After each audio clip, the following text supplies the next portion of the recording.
Ladies and gentlemen, if I can have your attention for a moment, you're all very welcome here today. Before the ceremony commences, and for your safety and comfort, I would like to bring the following information to your attention. There are 7 exits in this auditorium, 3 emergency exits at the rear of the auditorium, and 4 exits at the front. In the unlikely event of an emergency, please proceed directly and calmly to the exit nearest to you. The use of lifts is not permitted during an emergency evacuation. Once outside the building, you are asked to proceed to Assembly Point G at the corner of the green area outside the auditorium. This assembly point is marked by green signage. We kindly request that you remain in your seats for the duration of this ceremony. Should you require to leave your seat, please use the exit nearest to you. Please note that smoking or vaping is not permitted in any area inside the college. In preparation for the ceremony, I would ask you to please turn off your mobile phones. As this event will be live streamed and photographed, we kindly request you to refrain from talking during the ceremony. Now, if you could please stand for the graduand procession.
Please remain standing for the academic procession. Thank you.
Please be seated.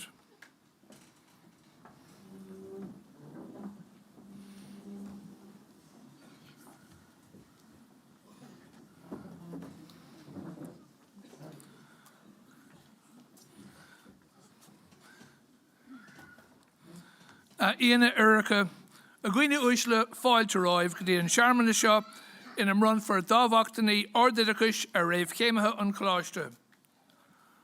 Distinguished guests, ladies and gentlemen, welcome to this graduation ceremony at which third-level awards will be conferred on graduates of Griffith College, Dublin.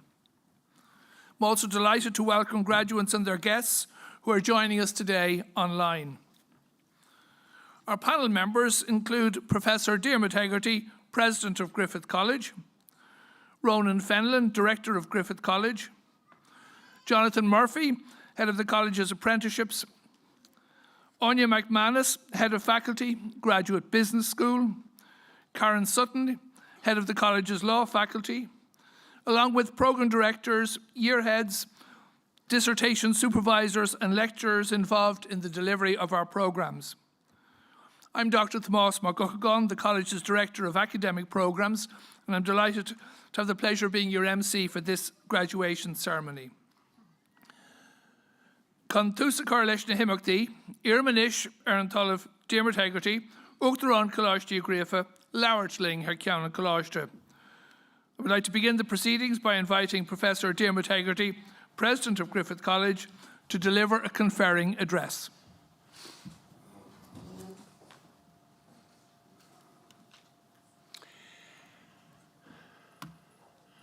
distinguished guests, colleagues, graduands, ladies and gentlemen. From time immemorial, the day of harvest has always been a day of celebration. For you, today is that day. The day in which the seed tentatively sown by you comes to full flower. Today is our pleasure and privilege to see you rejoice in its flower and savor its fruit. The growth period has not always been easy. Like any plant buffeted by the storms of daily life, there are times when hands other than your own tenderly nurtured its growth. The green fingers to which I refer are, of course, those of family, partners, and friends who shared your trials and tribulations, who prepared meals for you, put up with your inevitable but hopefully few cranky moods, and those who so readily accepted the stress that you were so relieved to pass on. Now, in the time-honored tradition of Griffith College, I'm going to ask parents, families, partners, and friends to stay seated while the graduates stand up. Now, I'd ask you, the graduates, to turn to your parents, relatives, family, and friends behind you and express thanks for the support you've received over the years by acclamation, applause, or however you like.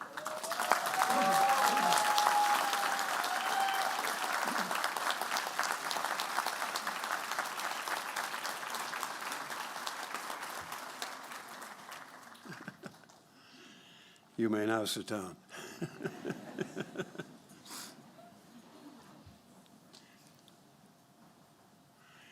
I do remember at a previous ceremony failing to say that, and about 5 minutes later, somebody behind me tipping me in the back and saying, "I think you should ask them to sit down." Got it right this time. So I don't mean to take away from your achievements. It is your day. Treasure this special moment. It will live vividly in your memory for many years to come. An academic award is not an entitlement of rank or class. It is won through many hours of mental toil and diligent application. No one can take this from you, so wear your gowns with pride and hold your qualification in the high esteem it deserves. And as president of the college, you'd wish me to acknowledge the contribution to your success of my colleagues as members of boards, lecturers, administrators, librarians, and faculty members. I'm delighted to welcome our distinguished guests, Her Excellency Carolina Zaragoza Flores, Ambassador of Mexico, and her husband Jose Felez, and Mr. Shahid Iqbal, Deputy Head of the Mission of Embassy of Pakistan.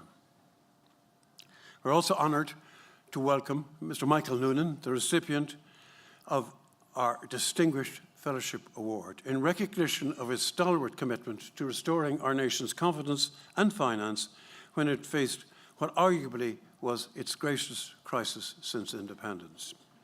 We're also delighted to welcome his family, Tim, Deirdre, Joan, Brendan, and his friends, Mary and Liz, Sheila, and Tony.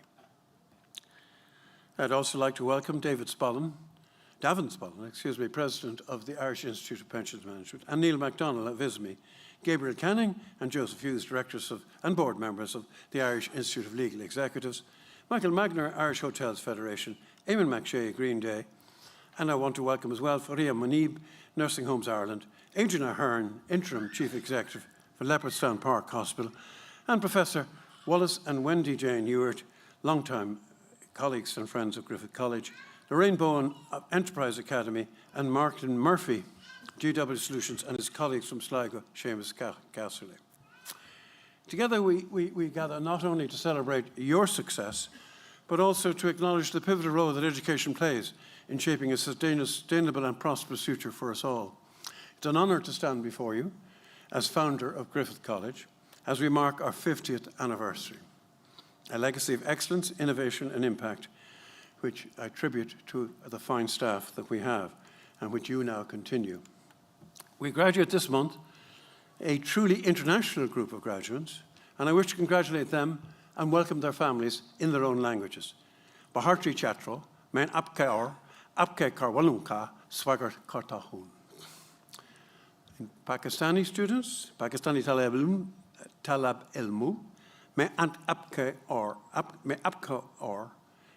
karwalung ko kusham did kartahun. For our Portuguese and Brazilian students, estudantes brasileiros, parabéns. E com seus familiares e amigos, sejam bem-vindos. For our Spanish, Espanol, our Mexican Mexicanos, estudantes mexicanos, chilenos, australianos, el salvadorianos y panameños, enhorabuena. Damos la bienvenida a vuestros padres y amigos. For our Nigerian students, ma pipa de Niger, how far? How your day? For you study no wahala. Congratulations. And don't forget the Irish students, Micklean Ernacha, Fulcher, Carda, August Guelta. For our Kenyan students,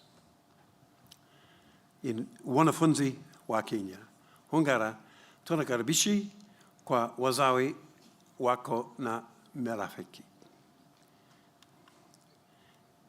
And for our Russian students, Rosyjski studenti, Pozdravляю, mi приветствуем ваши родители ю дородца. And finally, for our Turkish students, Turk Ogranchila Rimitz, vi Yakinilera Has Geldenitz. But let us not stop there. Well, I think it might be an idea to stop there. This could go on all night. But our alumni network actually stretches far and wide, encompassing individuals who have made indelible marks in various fields. Together, we form a community of minds dedicated to making a difference and to effecting change on a global scale. Individually, you should not hesitate to set your sights on the pinnacle of your profession. Your standards are set by your fellow alumni, who last year took 19 prizes so far, and so far this year have again taken 16 prizes across all accounting body examinations. And these include a 6th and 7th in the world out of 542,000 students. That's over 500,000 students, 6th and 7th in the world in ACCA, and 4 first places in Ireland. And that is together with 12 first places in the CPA examinations in 2024. We're particularly proud on behalf of Karen Sutton and her team in the law faculty on receiving the accolade of Law School of the Year at the 2024 Annual Law Awards. We also salute the law faculty on the prizes won by students in the Law Society entrance examinations. We're also proud our graduates from the Faculty of Design received the Institute Designer Award for Fashion Textiles and highly commended in fashion design.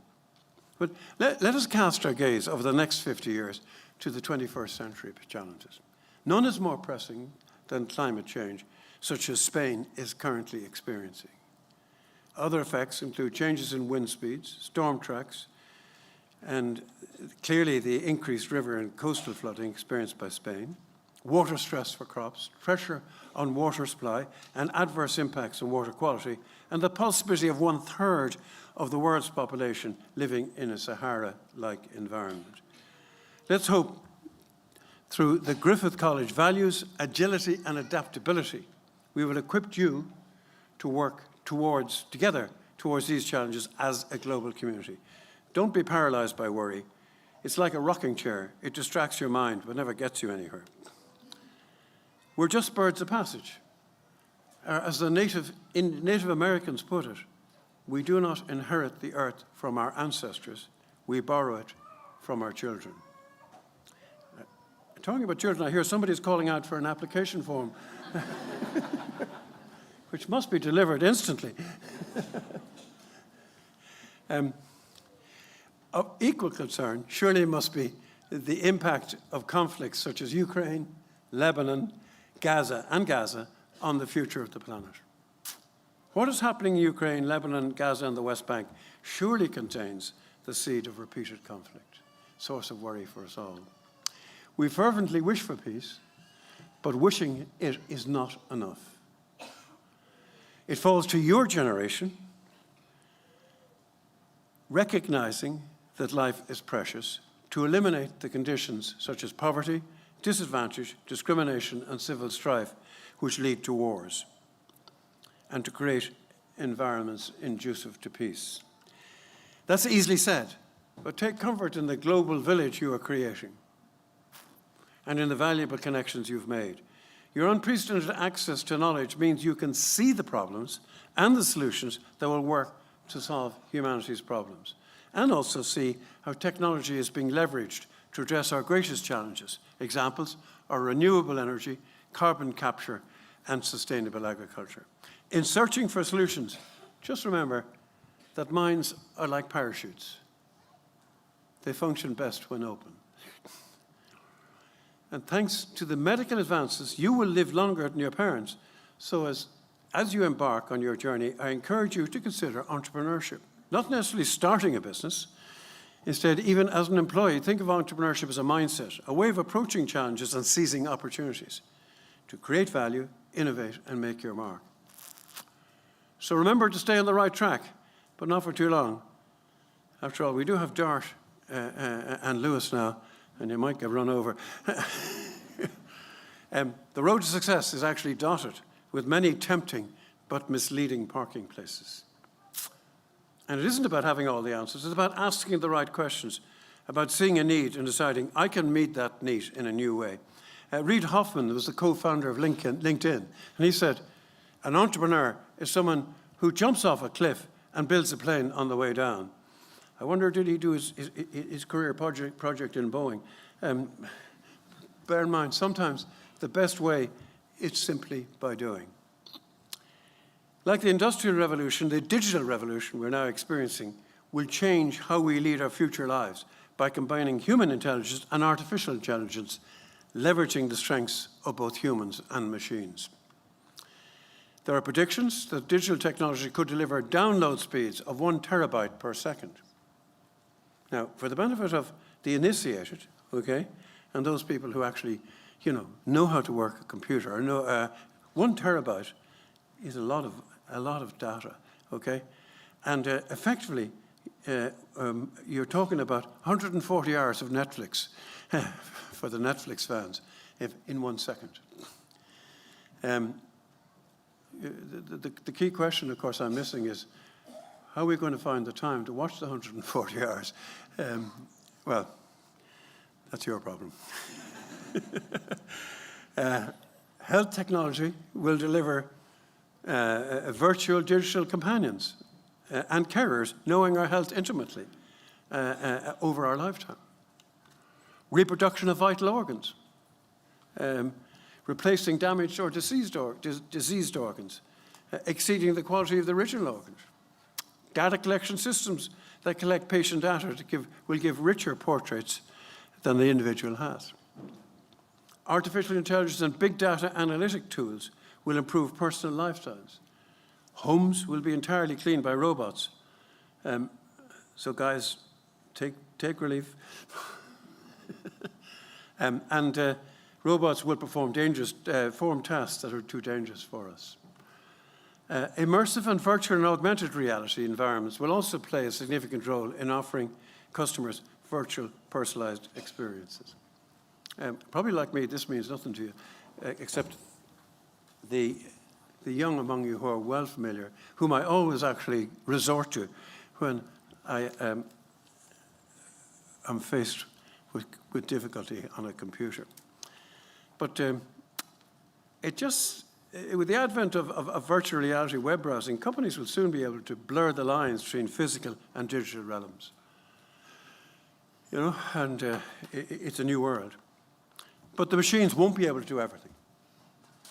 Human activity will be needed to sustain real competition and cultivate an economy in which small and medium-sized enterprises, which employ the majority of the people the world over, can thrive. And I say that again, they employ the majority of people the world over. And it's very important that if we are to maintain competition, if we are to maintain a healthy environment, and C, a bulwark against the potential for undue influence on the democratic process by corporate giants. If we are to see that, it's imperative that the small and medium-sized firms survive. And it's imperative they get support for that purpose. Proper regulation of social media and financial markets will also be a critical requirement to cultivate a civil public sphere where democratic politics and responsible business can thrive. Government will need to regulate and facilitate platform owners to take responsibility for the content they host because they are the ones profiting from it. You're graduating at a unique time in human history. The world ahead of you is filled with opportunities. Don't let anyone tell you it's too late or too soon to start something new. And don't let fear hold you back from making a difference. Always stay curious, keep learning, and never lose sight of your dreams. Follow your dreams, but don't spend your life sleepwalking. The world needs your wide-awake passion, your creativity, and your commitment to making it a better place. You'll live longer, you'll see more, you'll be able to achieve things that we can only dream about today. So make the most of it. As you step into this world of boundless potential, remember the words of Mahatma Gandhi: you must be the change you want to see in the world. The power to effect change lies within each of you, and I have no doubt that you will rise to the mark, to the occasion, and leaving an indelible mark on this world with brilliance, compassion, and unwavering determination. I want you to envisage the years when you will be the ones making the decisions, the key decisions, the ones influencing the course of history. Your future may be, or might be, Minister of Justice, Minister of Justice, Minister of State at the Department of Foreign Affairs, Government Press Secretary, Managing Partner of KPMG, Chief Executive Officer of Citibank Ireland, Chief Financial Officer of Ryanair, first female jockey to win the Grand National, Dublin Chamber's youngest ever president, playing Ireland in the Rugby World Cup, playing for Ireland, the owner of Home Store More, our best-selling author of Love Island, or Love Island TV presenter. All of these functions, and I stress, all of these functions have been, are or have been held by alumni of Griffith College. So you're following in good footsteps. We must match your success with a future in which you will be proud to call yourselves a Griffith graduate. You and your successors as Griffith students have every right to equal access to government educational funding, and you are entitled to ask, why have the civil service not accepted the recommendation of the Oireachtas Committee on Education to give private higher education students means-tested SUSI grants? Why is a case-for-case application for disability support required by our students and not automatic, as in the case of public sector students? Does disability itself not create a right for unqualified support? Nothing is achieved without stress and strain. When you get to my age, you greatly value the diminishing capacity of memory. I recall the memory difficulties of a colleague who sat in a restaurant with his wife, trying to recall the name of a restaurant where they had eaten the previous week. He called the waitress and asked her, "Tell me the name of a flower." To which she responded, "Rose." He said, "No." She said, "Tulip." He said, "No." Then she said, "Lily." He said, "Ah, yes." And he turned to his wife and said, "Lily, what was the name of the restaurant where we ate last week?" And with this, I hope you will all understand the stresses and strains undergone by students and lecturers at exam time. As you leave Griffith today, remember you are not alone. You are part of a community that spans continents, a legacy that spans generations. Draw strength from your alma mater, from the knowledge that you are equipped not only with the skills and expertise to excel, but with the wisdom to lead with integrity and with purpose. You are a child of the universe, no less than the trees and the stars. You have a right to be here. With all its charm, drudgery, and broken dreams, it's still a beautiful world. Be cheerful and strive to be happy. To all the graduates, may I express the hope that over your period with us, Griffith College will find a place in your hearts as you have in ours. I want you to know you're always welcome on campus, socially, educationally, or just to show off the new BMW. May I conclude by congratulating you again on your success and by wishing you may harness the knowledge and experience you've acquired in Griffith College to achieve what you richly deserve, a successful and fulfilling career. In the words of the Song of Wandering Aengus, written by W.B. Yeats, may you pluck till time and times are done, the silver apples of the moon and golden apples of the sun. Congratulations.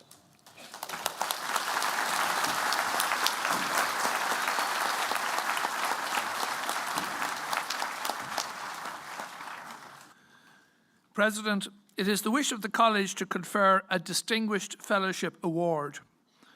I call upon Karen Sutton, Head of the College's Law Faculty, to present Mr. Michael Noonan for the Griffith College Distinguished Fellowship Award.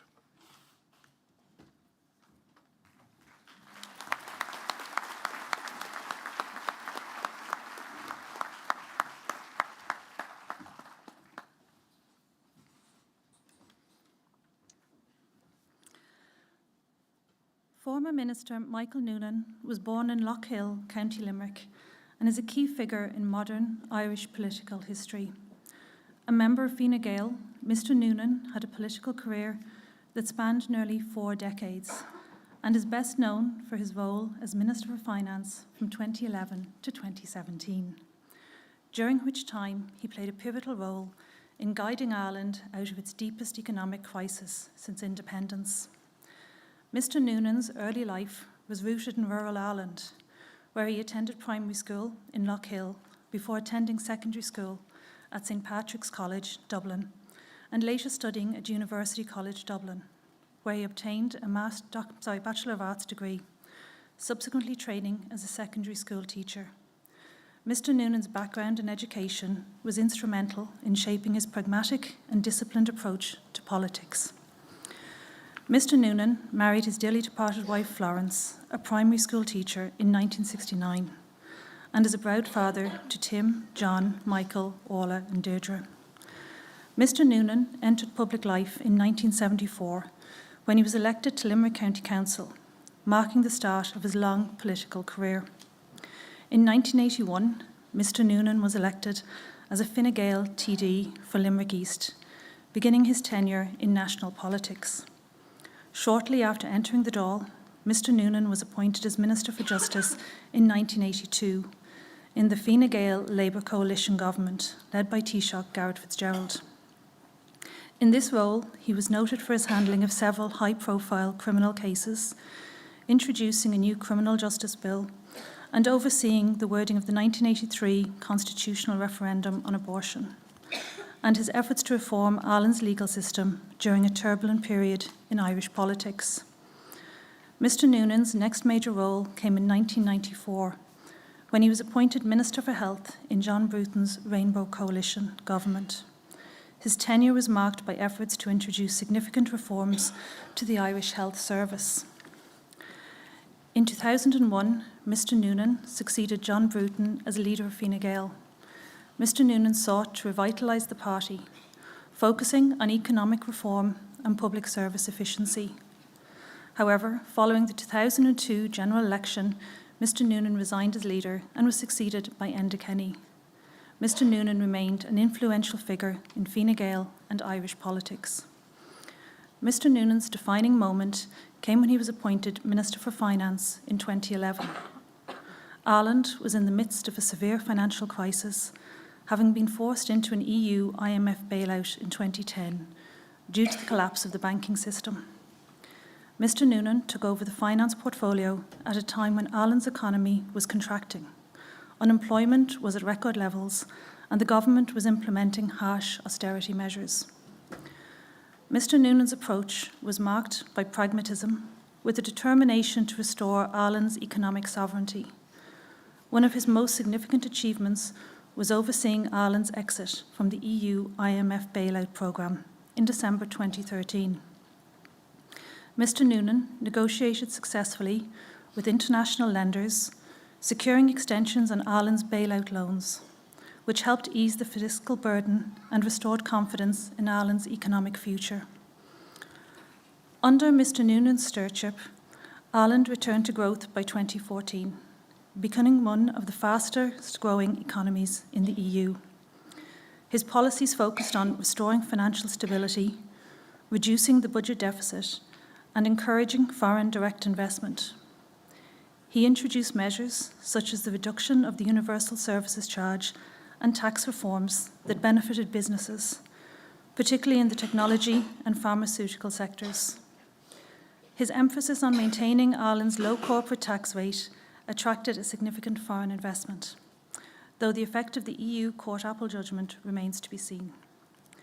One of the most contentious issues was the liquidation of Anglo-Irish Bank, which, though widely praised for drawing a line under the costly Anglo-Irish saga, led to questions concerning the sale of its assets. Mr. Noonan announced his retirement from politics in 2017. His departure marked the end of one of the longest and most significant careers in Irish politics. By the time he left office, Ireland's economy had been transformed from the brink of collapse to one of the fastest growing economies in the EU. Unemployment had fallen from a peak of 15% in 2011 to around 6% in 2017, and Ireland had regained full access to international financial markets. Mr. Noonan's legacy is one of resilience and pragmatism.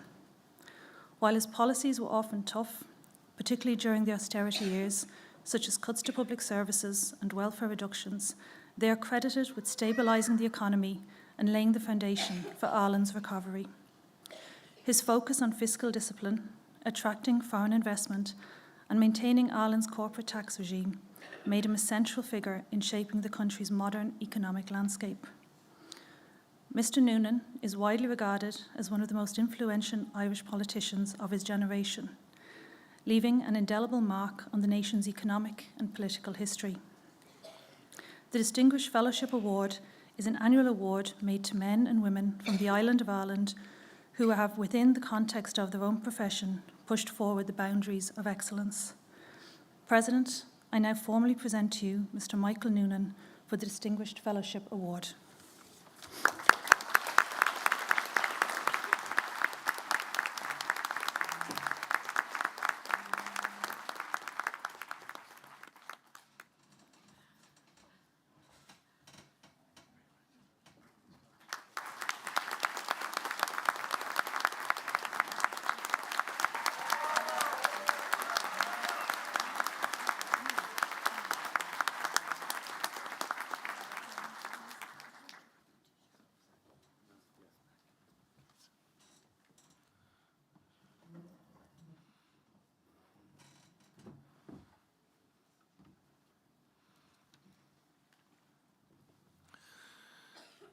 Anish, bhfuil an fáilte go roimh go dtí an cuid den ócáid ina mrun for cáilíochtaí náisiúnta agus idirnáisiúnta a raibh céimeatha an coláiste. I now welcome you to the part of our proceedings at which national and international awards will be conferred on graduates of the college, and I declare open this awards ceremony. Ira mar an talamh Dearmategarty, Uachtar an coláiste Griffith, cáilíochtaí náisiúnta agus idirnáisiúnta bhrunna na raibh céimeatha atá dar Herbert ag an coláiste. I call upon Professor Dearmategarty, President of Griffith College, to confer awards on the graduates of this college presented by the college for that purpose. Now, can I first explain the significance of this moment to our audience? This is the moment when we confer upon you the degrees that you have earned so hard. It's not in any way to say that we are giving you something. It is, in fact, confirming by attestation on our part that you have actually won the award. And by the act of conferring. And we confer on the authority of Qualification and Quality Assurance Ireland. We hope indeed in the near future that in fact that authority will be delegated to us and that in fact we will in fact be awarding to you degrees in the name of Griffith College. So I will first state the conferring words in Irish and then in the English language. Harcean Coláiste I Grifa, agus Corla Diarvu Colicta agus Colicti Erin. Brunum Colicti Cheadamóri an Coláiste a bhín cead amach I lechna Colicti. Agus Irum Gogurtu ni Fialamóri Fimafroid an gur féidir a gcuid pár a churbert dóibh go fórmúl. On behalf of, I'm afraid that person's going to have to wait a while, but no doubt the opportunity will come. On behalf of Griffith College and Quality and Qualifications Ireland, I hereby confer the awards on the learners of the college who have achieved the standards determined for those awards, and I ask that those learners be presented to me so that I may formally present them with their parchments. Iramanish Jonathan Murphy, Count Diva, Irahori Herbert. I call upon Jonathan Murphy, head of the college's apprenticeship programs, to present candidates in respect of the Higher Certificate in Healthcare Support Practice.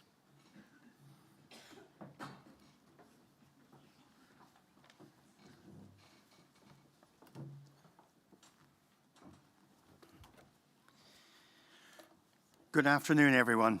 Today, we proudly welcome graduates of the Higher Certificate in Healthcare Support Practice, also known as the Advanced Healthcare Assistant Practitioner Apprenticeship Programme, their family, friends, workplace mentors, and employers to this graduation ceremony at Griffith College.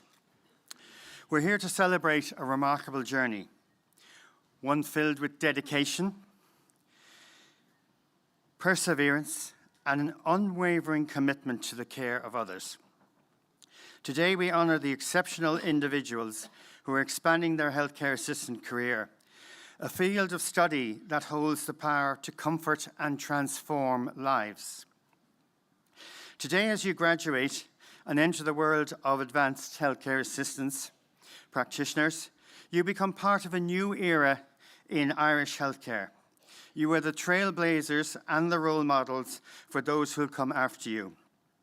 You are an important part of the future of care services in Ireland, and I have no doubt that you will rise to the challenges, innovate, and continue to deliver excellence in care. May your journey as a healthcare assistant be both fulfilling and extraordinary. Congratulations to you all. President, I present to you the following candidates who have successfully completed the Higher Certificate in Healthcare Support Practice in the college's Apprenticeship Department and who are worthy of the QQI Awards.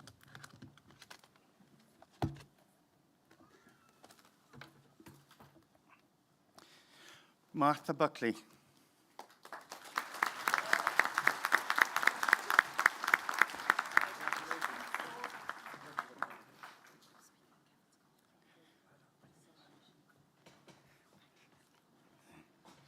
Pauline Conlon.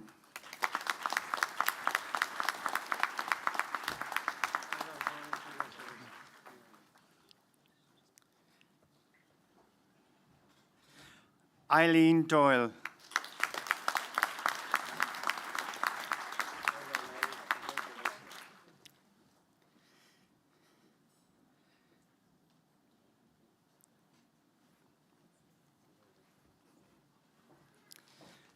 Anna Maria Gergila.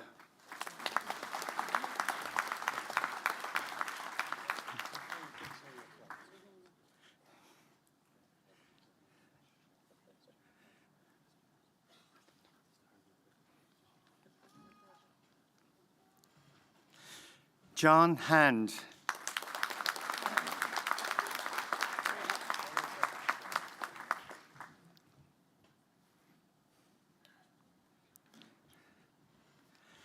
Sabrina Higgins.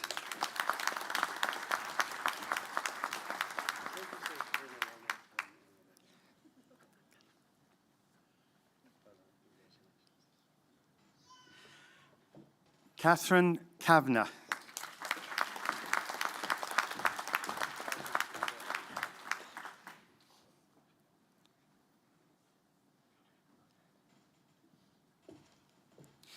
Kira Therese Lockhart.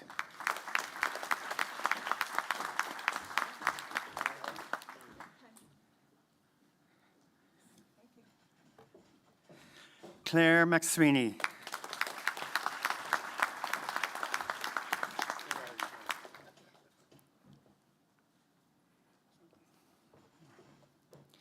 Yelena Padash.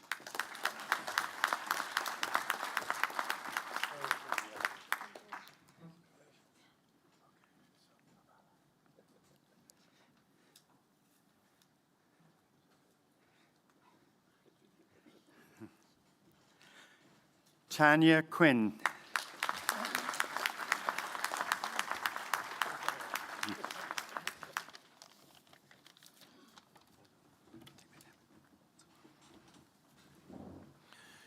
Iarmanish Anya McManus, Count Doiva, Lauert Leonard Camaha. I call upon Anya McManus, head of the college's Graduate Business School, to address the graduates.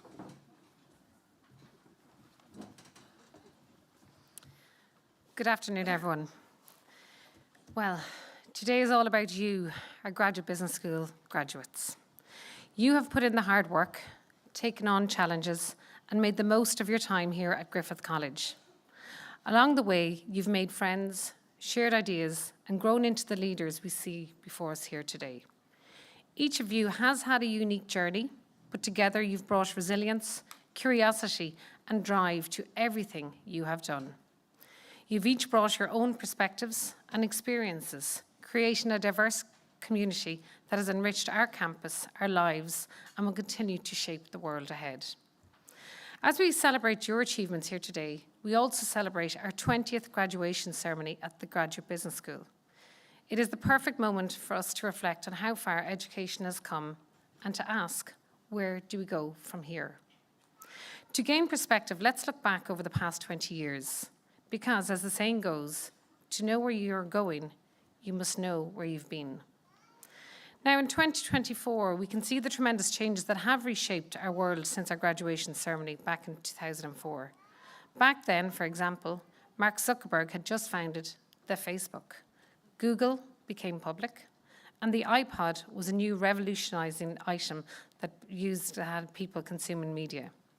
These innovations marked the beginning of what we call our digital era. Although Ireland's educational institutes were largely following traditional models, the winds of change were already apparent. International programs were expanding, new fields of study were emerging, and institutions like Griffith College were starting to adapt and to prepare students for a rapidly evolving global economy. Now in 2024, we're standing on another edge of a new era in learning, one where AI, sustainability, and global networks shape how and what we study. The Graduate Business School is committed to this change and will continue to evolve to equip you with the necessary skills. Our education system is now, more than ever, focused on fostering the qualities that technology cannot replace: adaptability, creativity, and collaboration. My advice to you all: embrace technology and AI as a collaborator, not a replacement, and keep building those skills that are yours alone. Be flexible and curious, and don't be afraid to reskill or pivot as the landscape shifts. The most successful people in this AI-driven world will view change not as a challenge, but as an opportunity to grow. And as you step into this opportunity to grow, remember, please, stay human. Your humanity is your greatest strength. While AI can analyze data and automate tasks, it's your empathy, critical thinking, and creativity that will set you apart in this rapidly evolving world. Please stay connected with your classmates, your friends, and your community, because they'll be your strongest support as you move forward. And while I'd love to witness every milestone leading up to the next 20 years, 2044, I'm also hoping for a well-deserved retirement by then. Fingers crossed, Dermot. But now I'll be cheering from the sidelines, always eager to see how each and every one of you would shape the future ahead. On behalf of your lecturing team here present today, and myself, we are incredibly proud of you, the class of 2024. Congratulations.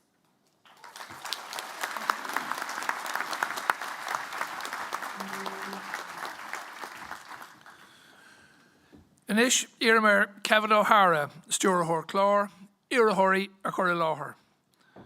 I call upon Kevin O'Hara, Programme Director, to present candidates in respect of the Graduate Business School's International Business Management Programmes.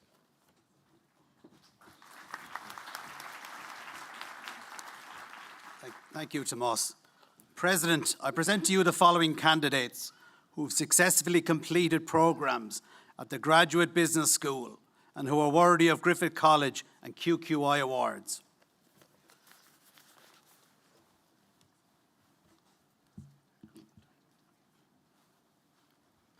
Postgraduate Diploma in Business in International Business Management.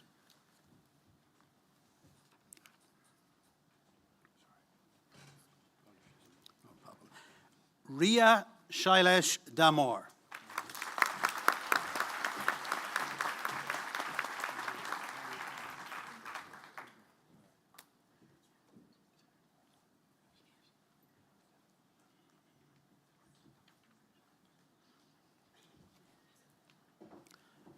Chuba Kodak.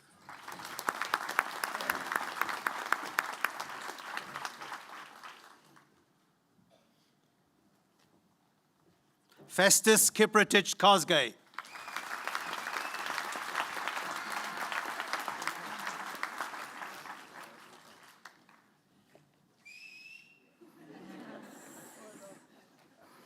Finn O'Callaghan.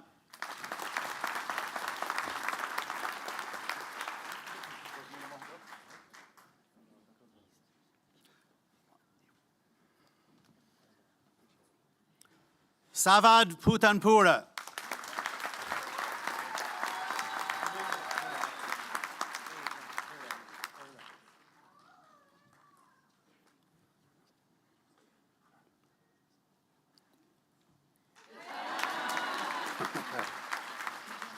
Arjun Rajendra Subramanya.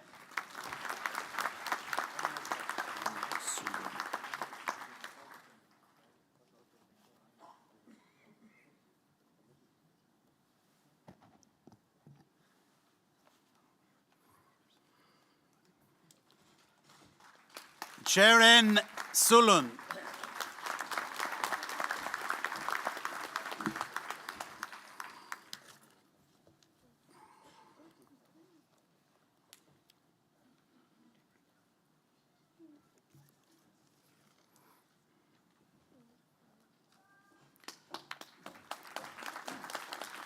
Master of Science in International Business Management, Adarsh Ajayan.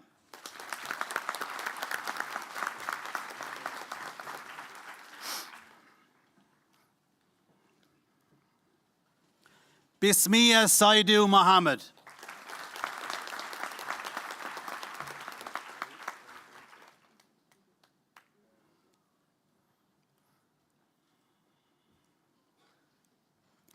Rias Kunhimon.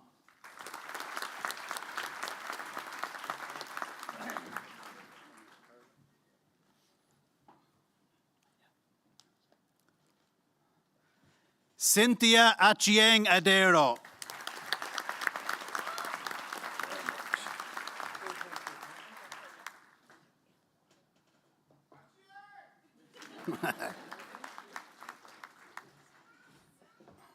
Akshay Anil Kumar.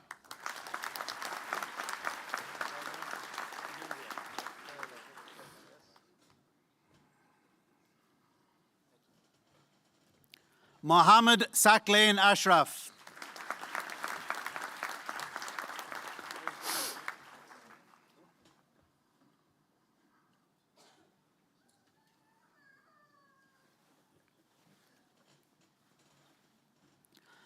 Ochua Iosi.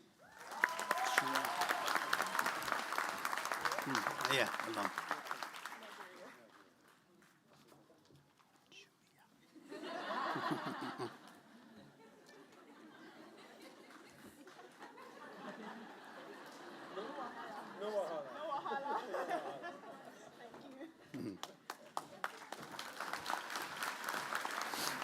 Rushikesh Ramakantayare.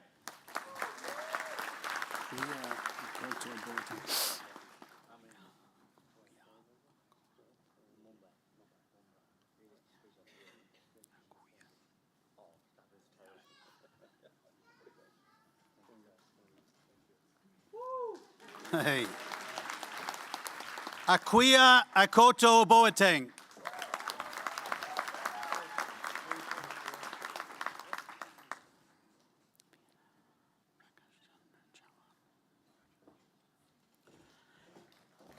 Femina Prakashandra Chavan.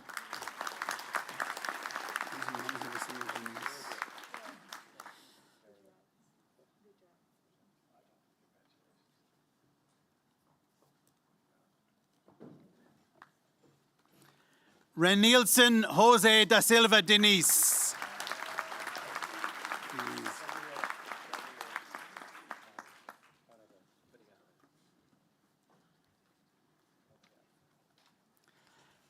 And we have Karina de Freitas Hernandez Martinez.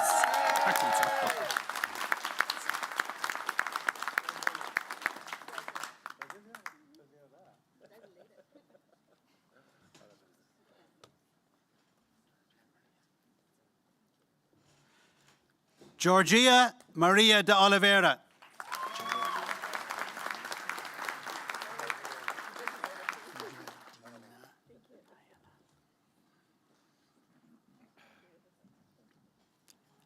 Pooja Dania Dayalan.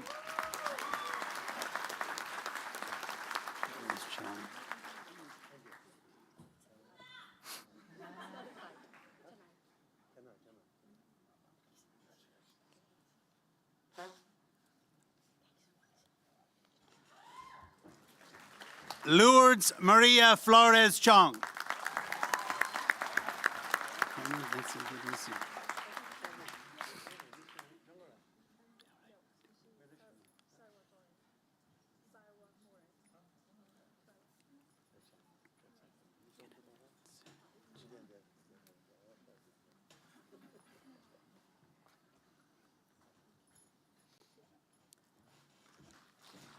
Kenneth Etse Gadisu.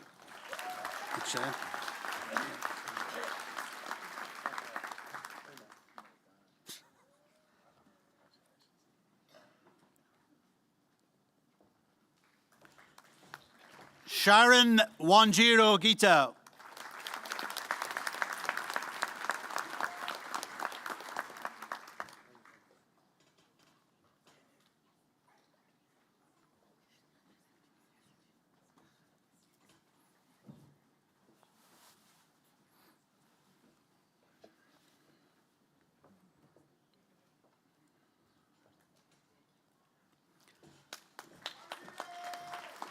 Aditi Gupta.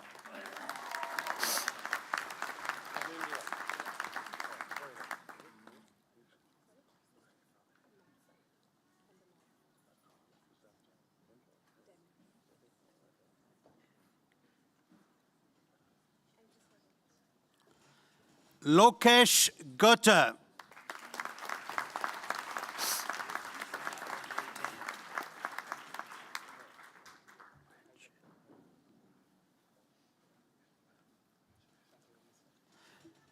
Dilki Narati Heti Nawaji.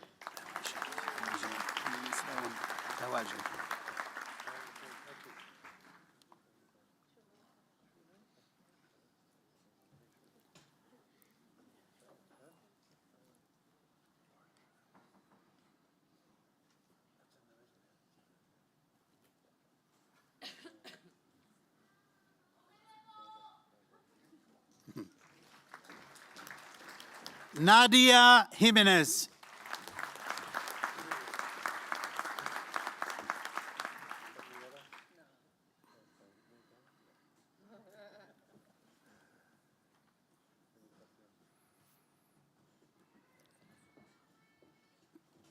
Marjana Parvin Kalu Keti.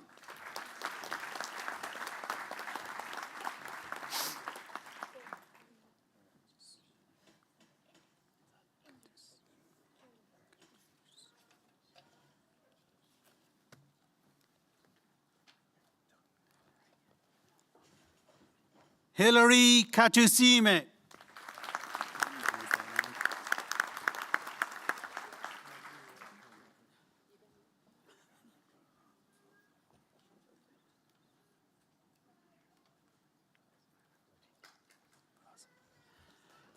Feroz Khan.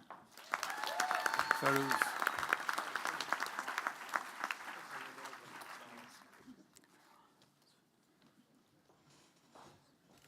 Minal Kurti.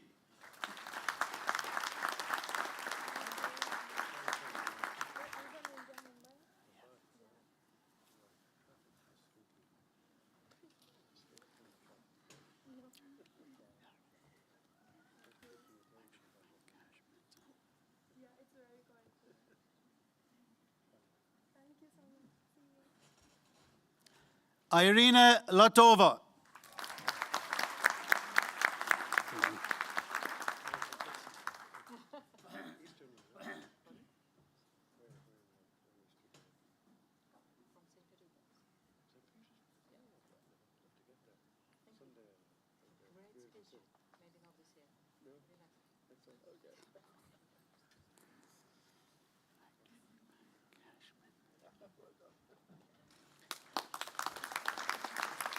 Akshay Pankaj Mehta.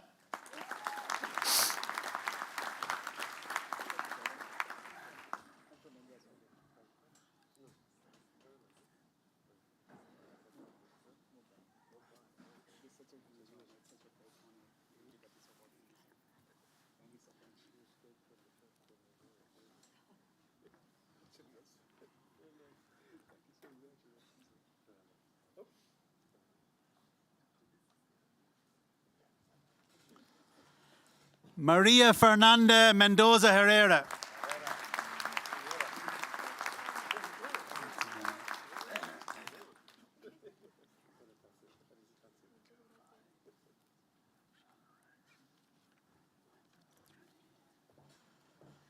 Harshal Rajavai Mistry.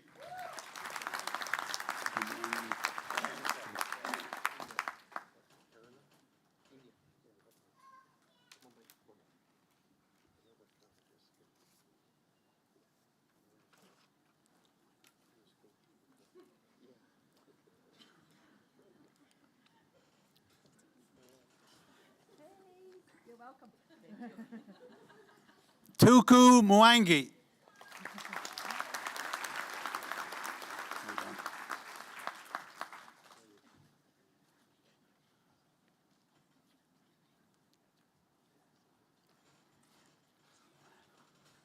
Annette Maria Naziwa.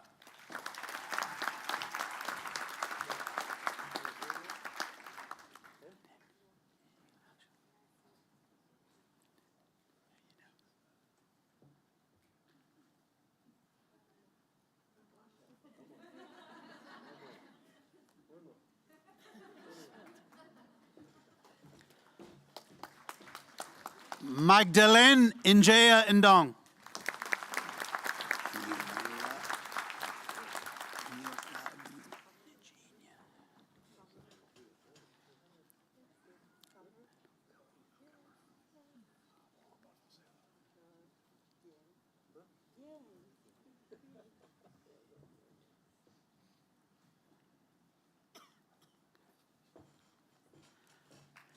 Leonela Niokabi Nijinia.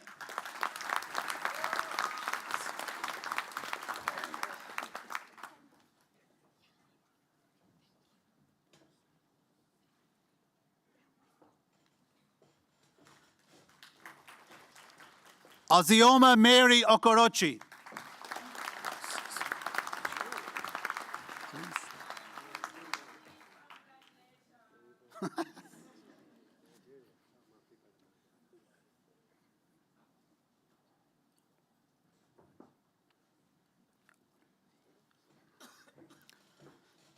Olusei Sogun Oladimeji.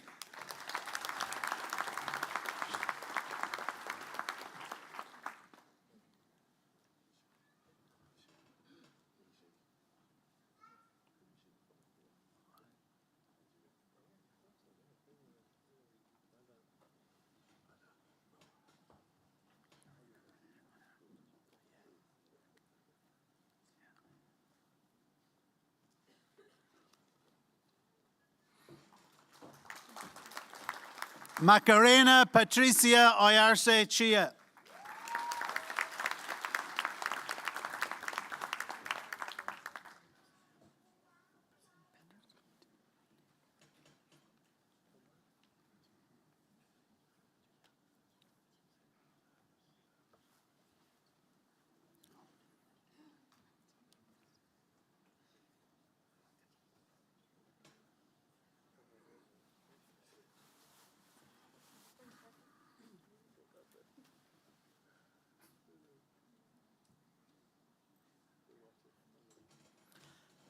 Albin Pettersson.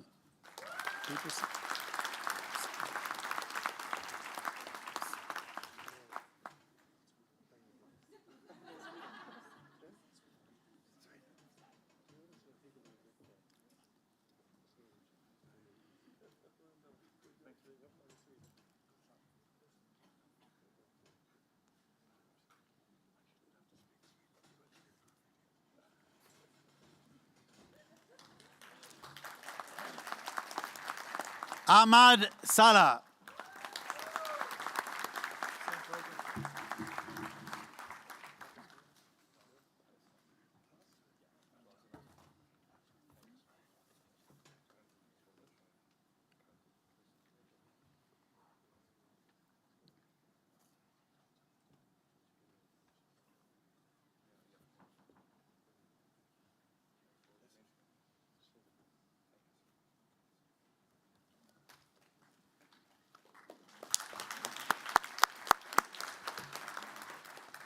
Lita Shajan.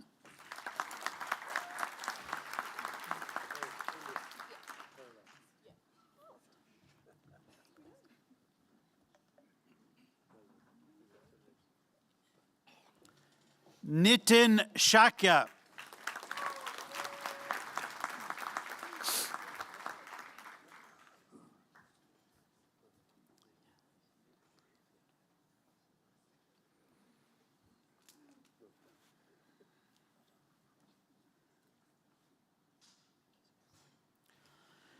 Sneha Janardan Shukla.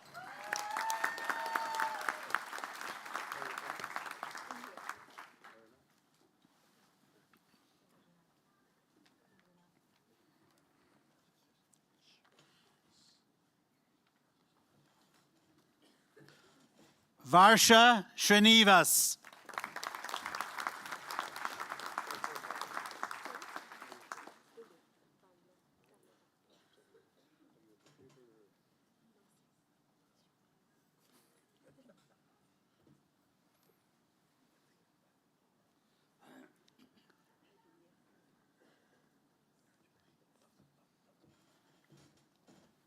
Karina Storchak.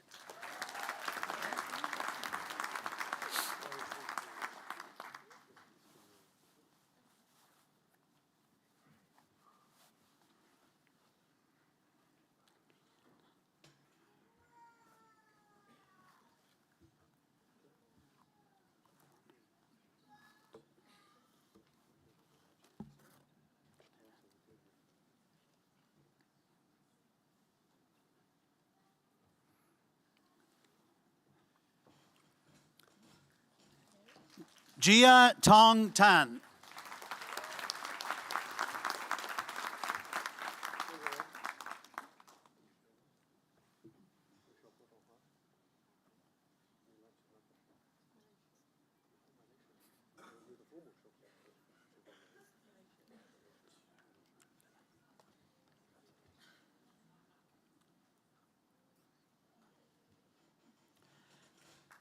Gerald Tu.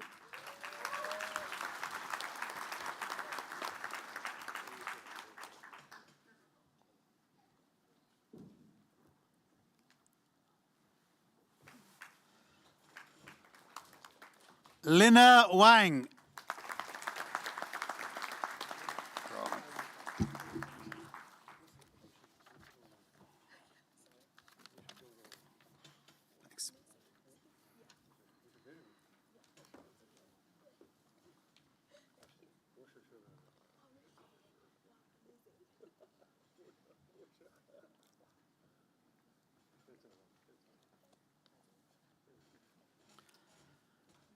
Master of Business Administration in International Business, Michael Anderson.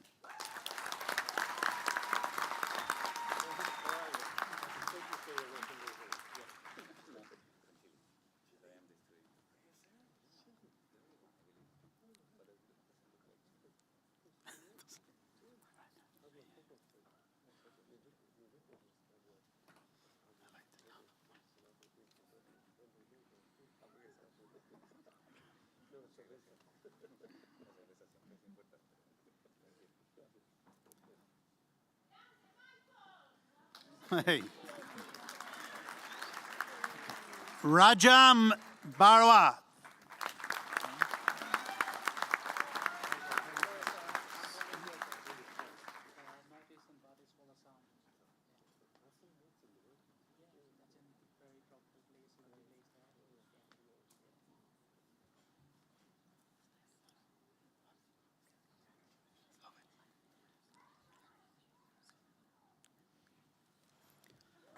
Hey.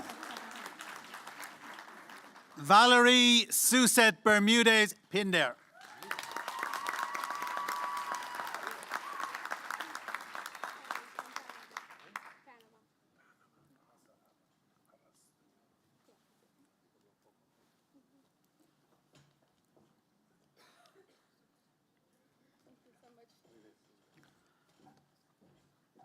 Bruna Goretti Cortezao Silva.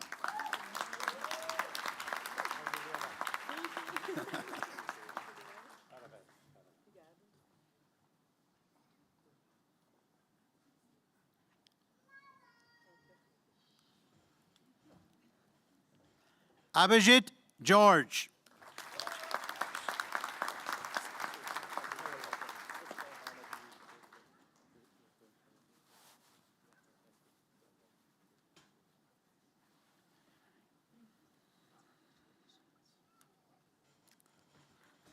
Betsabe America Gomez Melendez.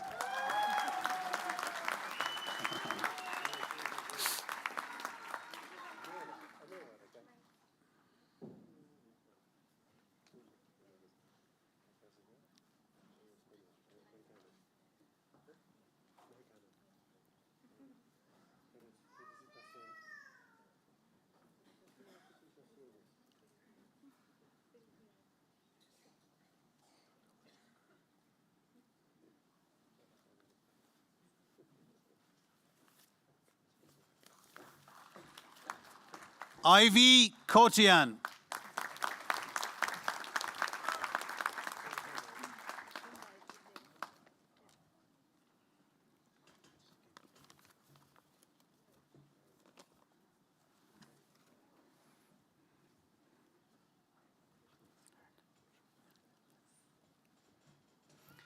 Siddharth Shrikant Lele.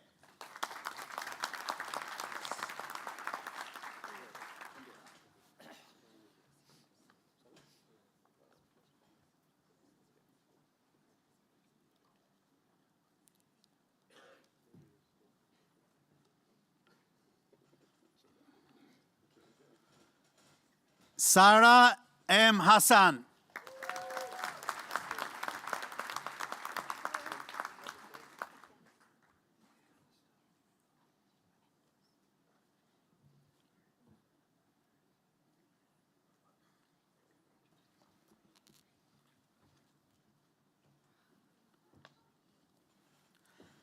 Vaibhavi Vikas Mane.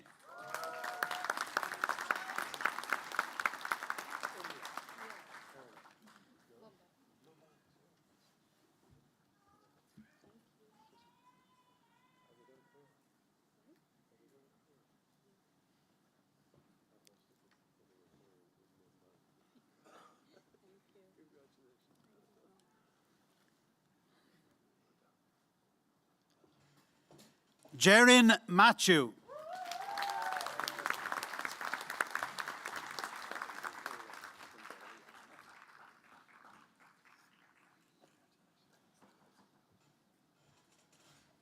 Umer Nawaz.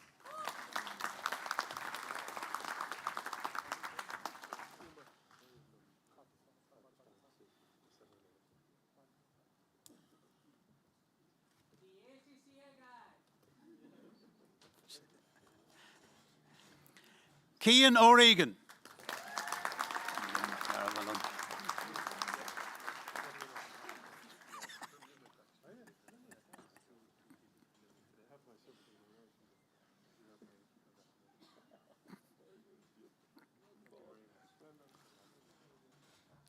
Carmen Andrea Perez Frati.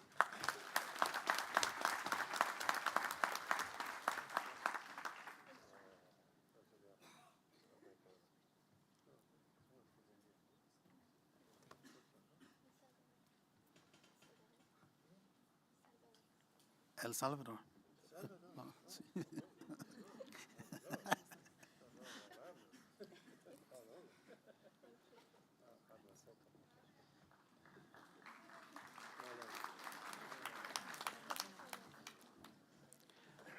Ruramai Amanda Simairi.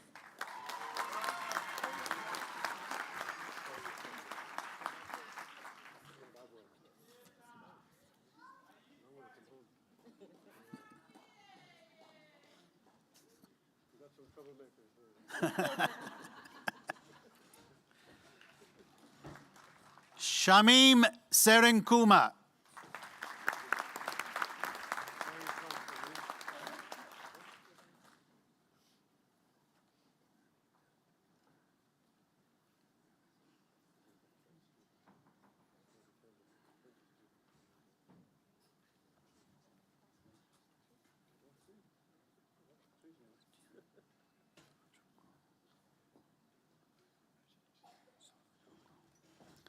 Mir Sajad Hussain Talpur.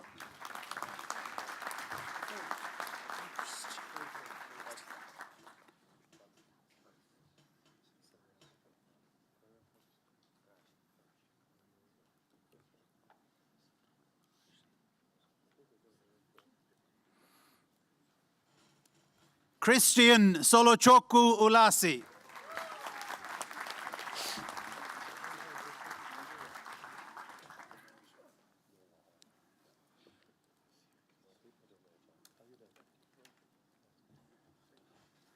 Postgraduate Diploma in Science in International Business and Law. Fatima Berenice Flores Padilla.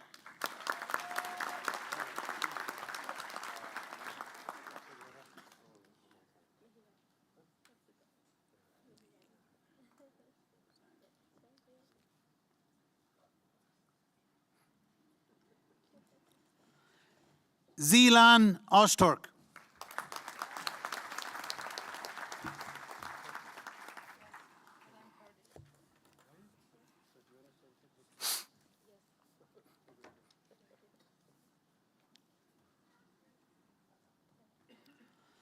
Master of Science in International Business and Law, Piyasha Das.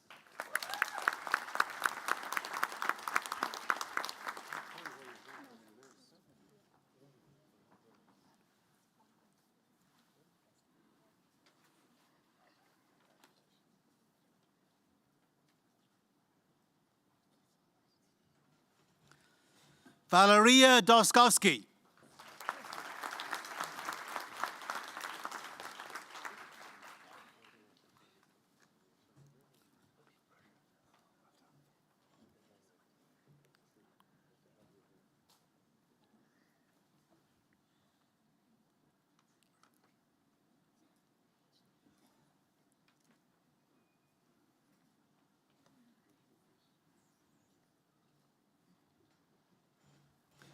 Sipi Irankunda.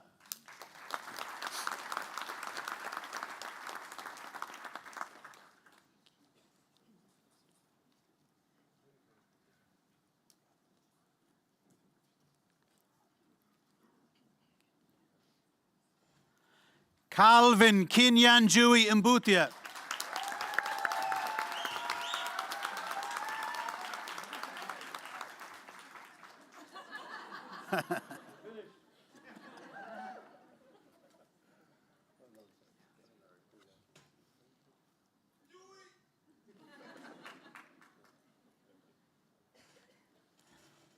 Theodra Milenge.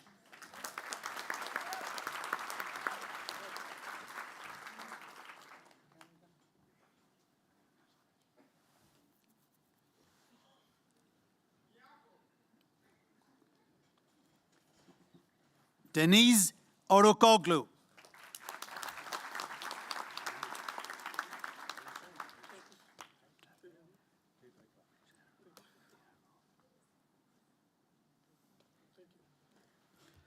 Marta Puig-Server Periago.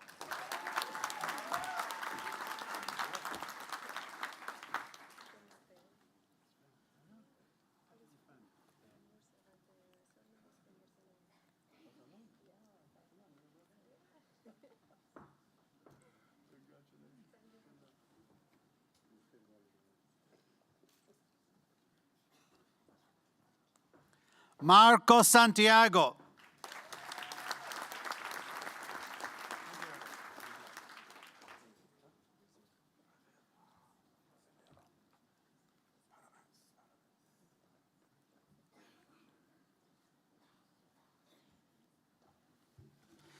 Juliana Savos Galindo Mero.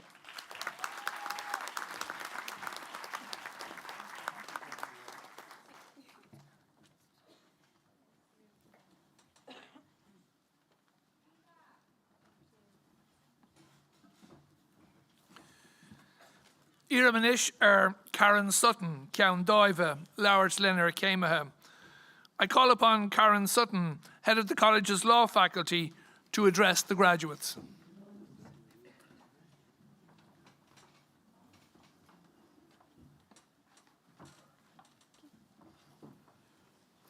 Good afternoon. Graduates of 2024, President, distinguished guests, ladies and gentlemen. I'm delighted to say a few words about this year's graduates of the Faculty of Law. Whether as an undergraduate or postgraduate learner, embarking on a course of study requires discipline, hard work, and commitment. However, somewhere in the space between these necessary efforts to succeed, something more indescribable happens. You yourself are changed by the process. Your concepts, your understanding, your perspectives, your place in the world has changed by the process of learning itself. And when you look back, each of you will know that you leave our law faculty a different person from the day you arrived. As head of Faculty of Law and lecturer on a number of our programmes, I, with my colleagues, was struck by how you did not simply accept the law, but challenged, questioned, and explored it. You also actively engaged in extracurricular activities, such as joining the Advocacy Society and Student Free Legal Advice Clinic, participating in the Law Society, travelling to Brussels on our EU trip, interning on the Philadelphia Internship Programme, or taking on the role of caseworker with the Irish Innocence Project. During 2024, the Faculty of Law were winners of the Operational Excellence in Third Level Education category at the OPEX Awards 2024, our second year winning this award, in addition to being finalists in a number of categories at the Irish Law Awards and the Education Awards. Without you, our learners, this would not be possible. I would like to take this opportunity to acknowledge all of our learners who committed wholeheartedly to a course of study while working full-time or part-time, caring for children or loved ones, or indeed all of the above, a remarkable achievement. For those of you who have chosen to continue your studies with us in the law faculty, I thank you for trusting us with your legal education, and we look forward to working with you again. On behalf of the law faculty team, I can wholeheartedly convey how very proud we are of you all. President, I present to you the following candidates who have successfully completed programmes in the College's Faculty of Law and who are worthy of QQI awards. Thank you, Tomas.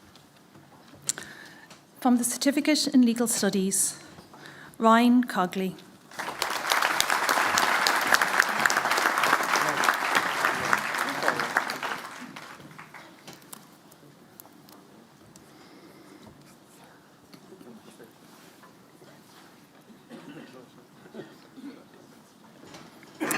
From the Diploma in Legal Studies and Practice, Tara Case.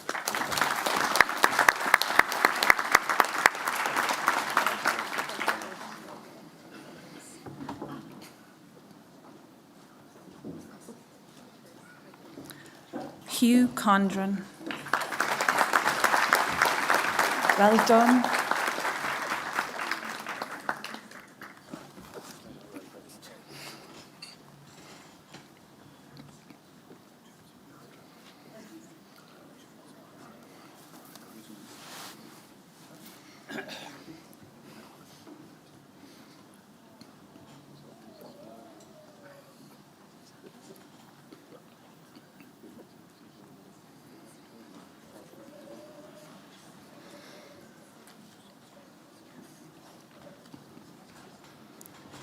Joey Conlon.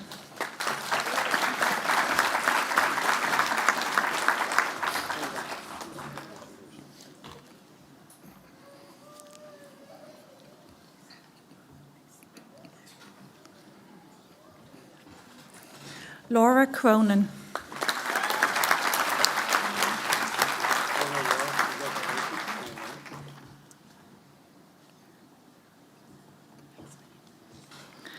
Megan Cullen.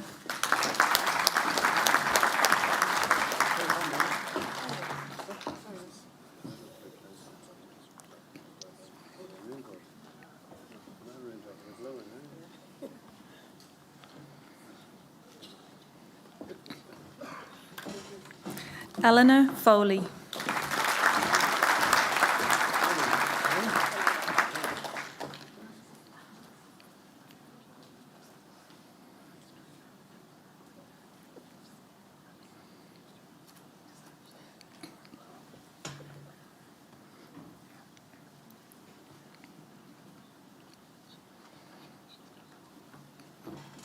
Joyce Foley.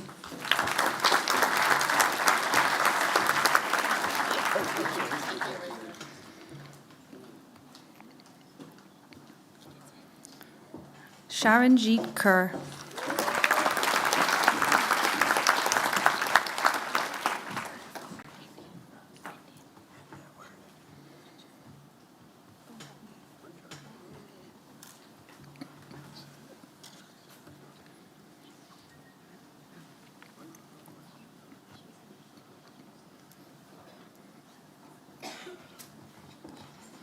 Aoife Kavanagh.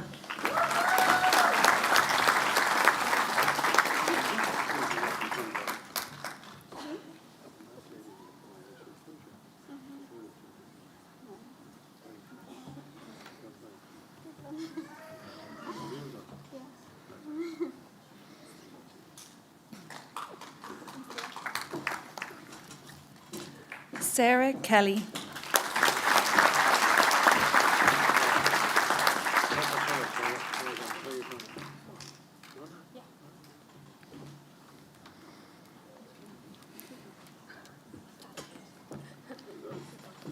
Tamara Lewis.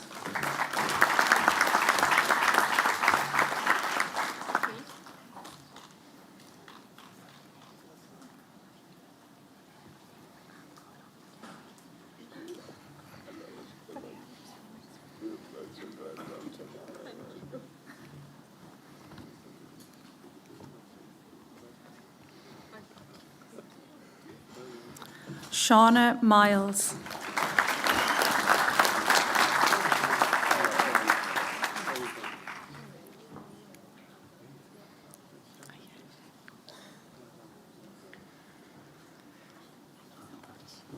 Karen O'Sullivan. Congratulations.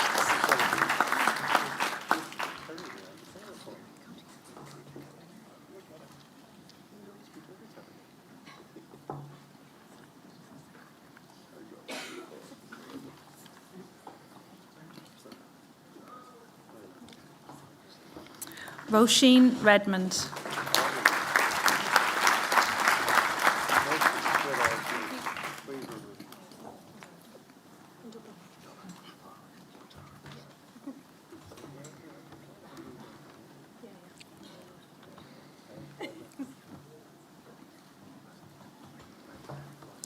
Danielle Smullen.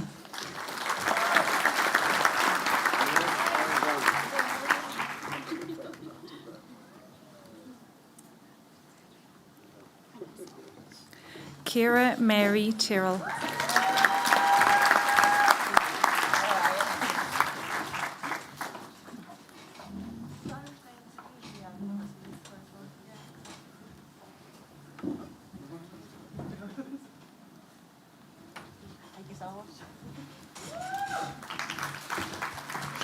Iarmanish Mary O'Driscoll, Stuart Horclore, Irhori Ondavjali Corrilaher. I call upon Mary O'Driscoll, Programme Director, to present candidates in respect of the Faculty of Law's Certificate in Mediation programme.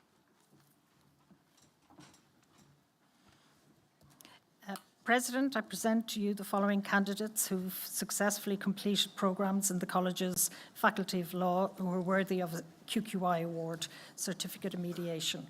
Margaret Deneen.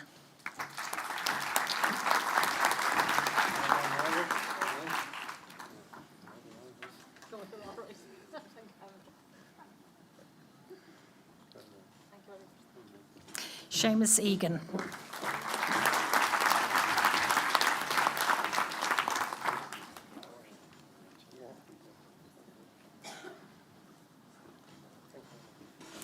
Anne Geraghty.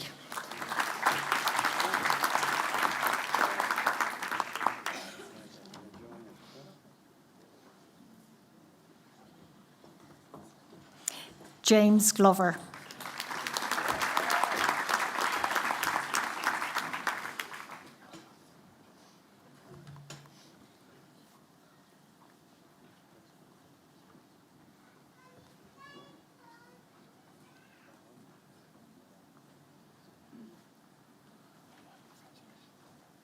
Olin O'Shea.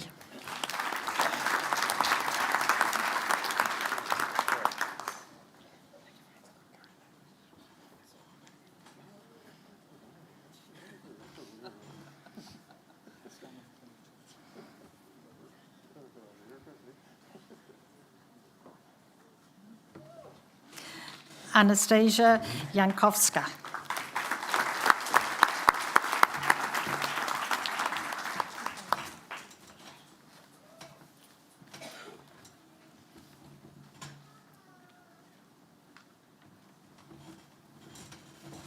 Iramanish John Erdley, Stewart Clore, Irahoy on Dov Delia Corrilaher. I call upon John Erdley, Programme Director, to present candidates in respect of the Faculty of Law's undergraduate programmes.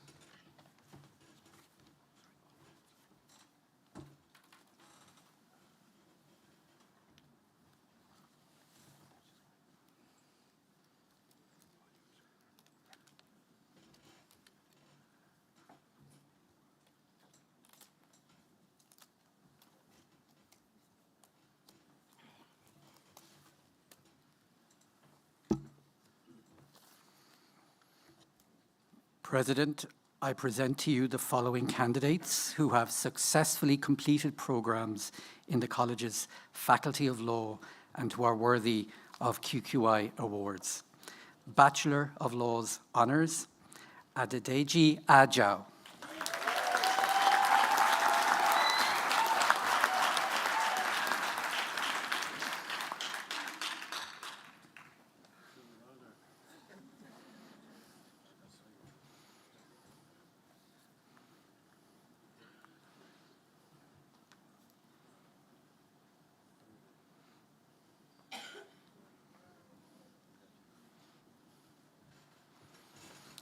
Opiemi Daniel Alase.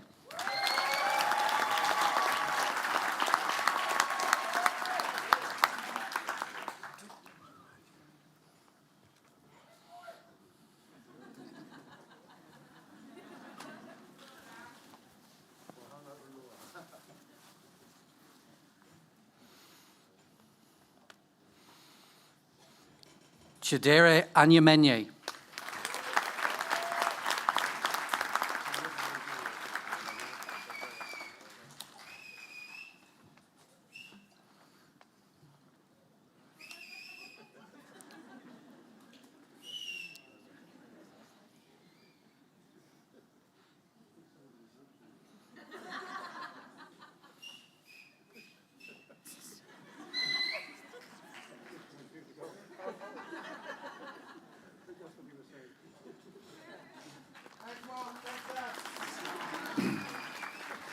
Lucia Asensi Garcia.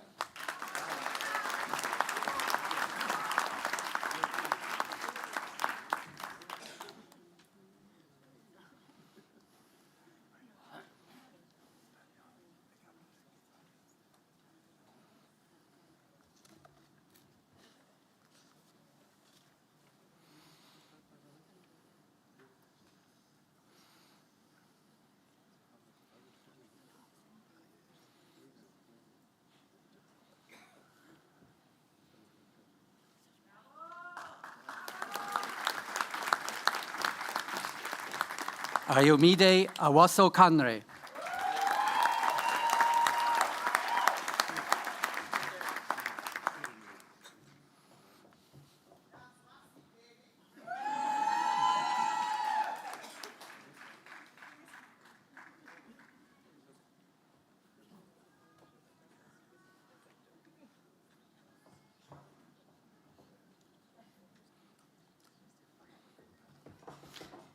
Emily Bowes.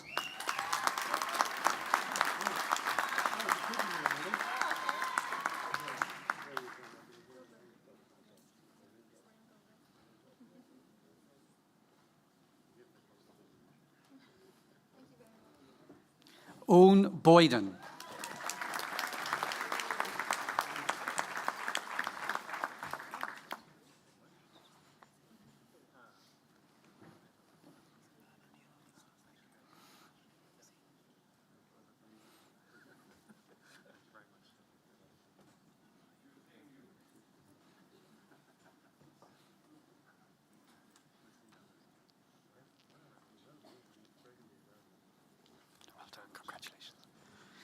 Ryan Butterley.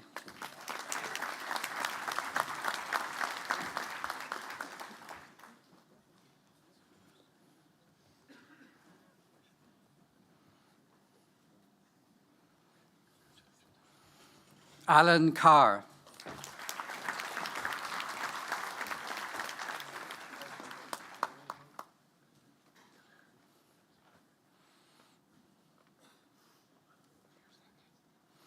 Catherine Cassidy.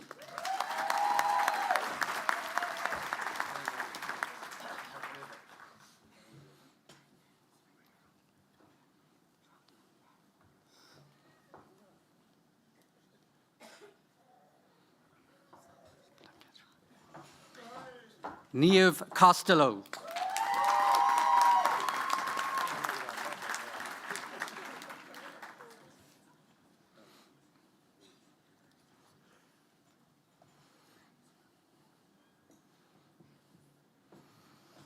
Alana Daly.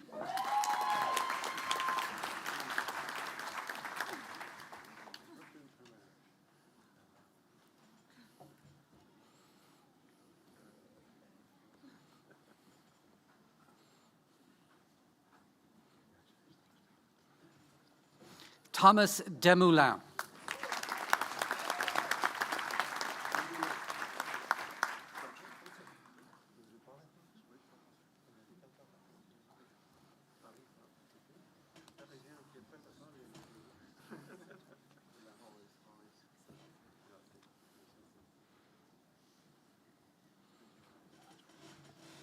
Gemma Ennis.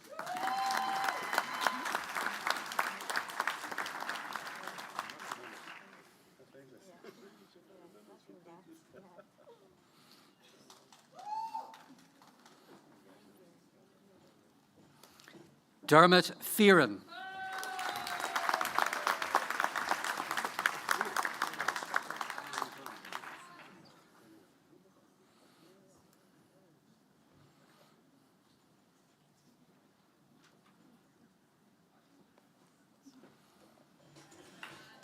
Ryan Ferridge.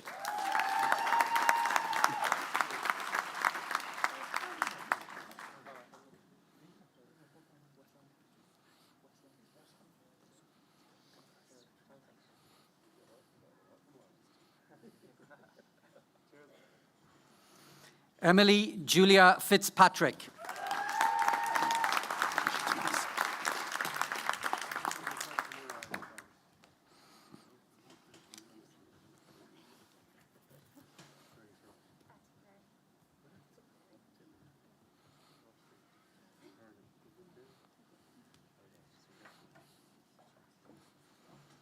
Michelle Fitzpatrick.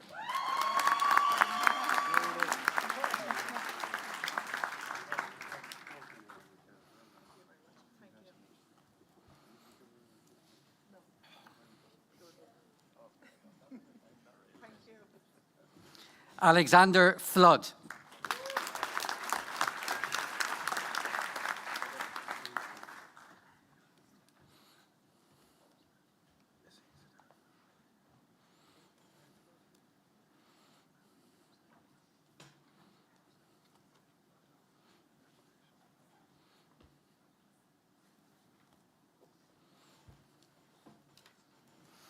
David Gibson.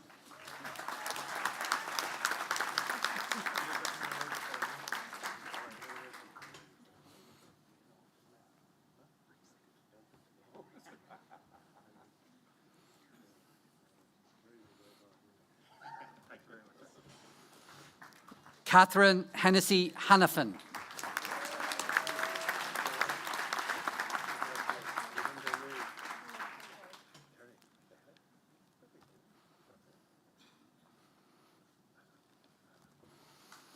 Farina Humaira Binti Rusnan.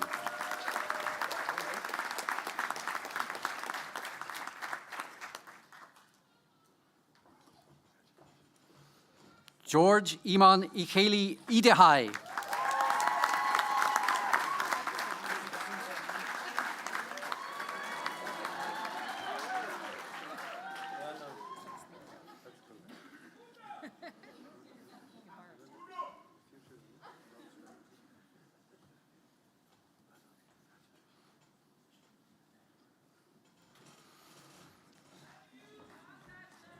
Daniel Gidiofor.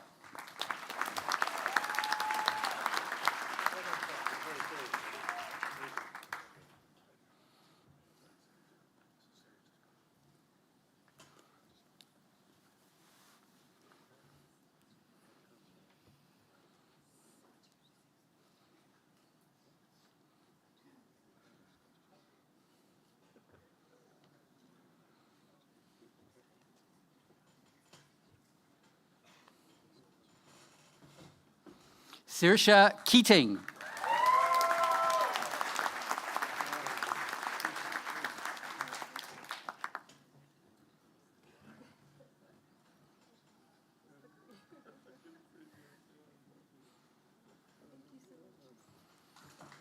Ifeo Luapo Sasha Lasakan.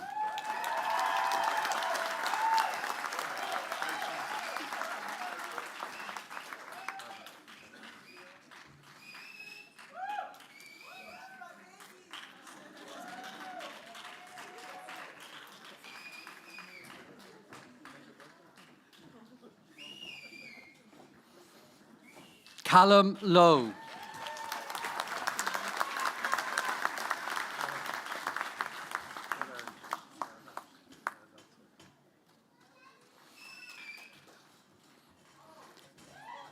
Joseph McLaughlin.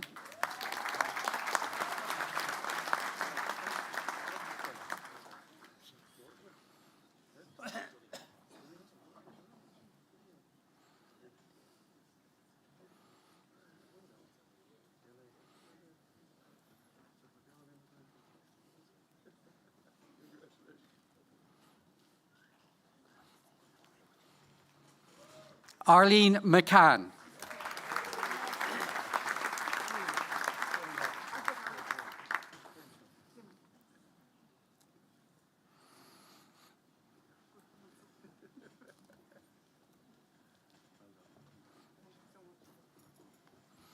Charlotte McCluskey.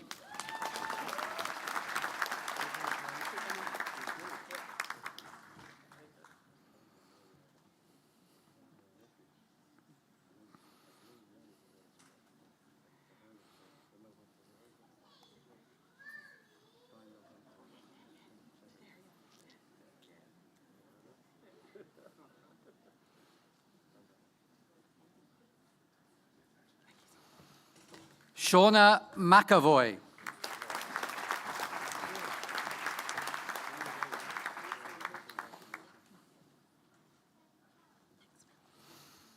Aidan McGrath.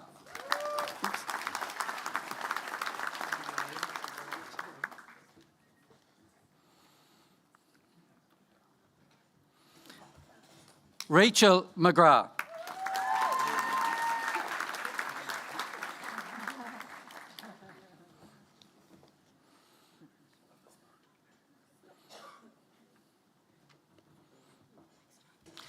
Deirdre McGurk.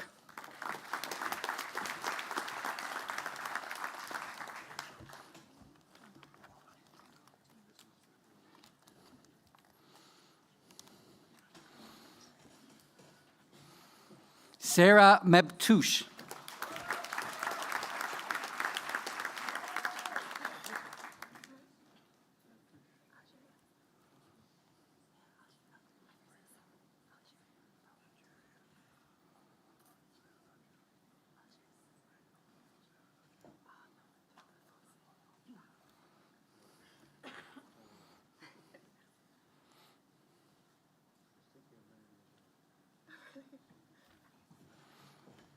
Carla Muldowney.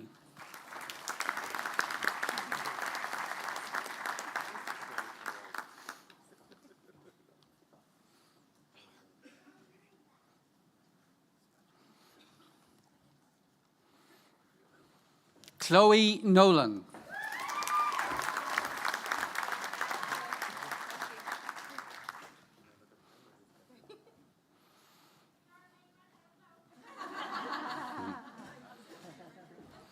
Rachel Nolan.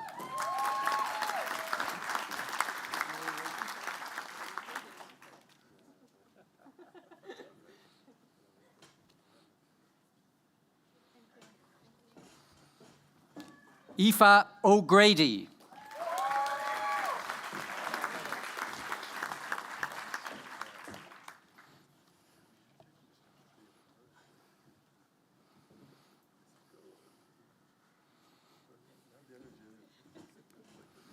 Siofra O'Leary.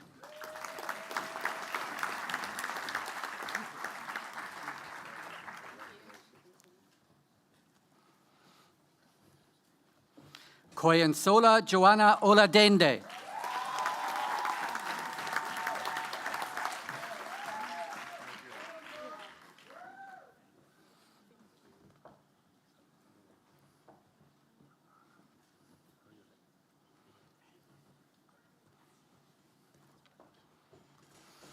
Martin O'Rourke.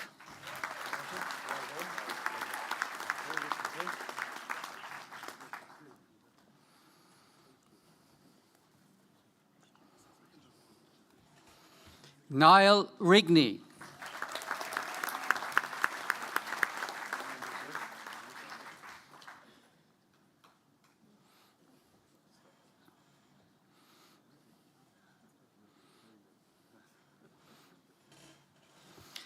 Anselm Seboguzi.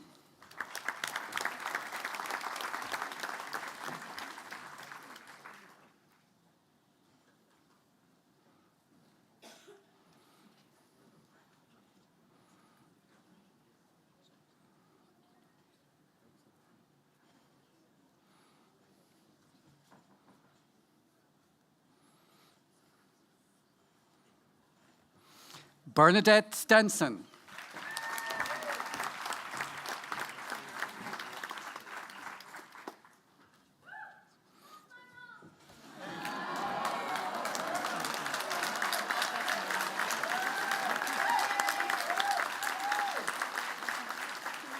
Niall Stenson.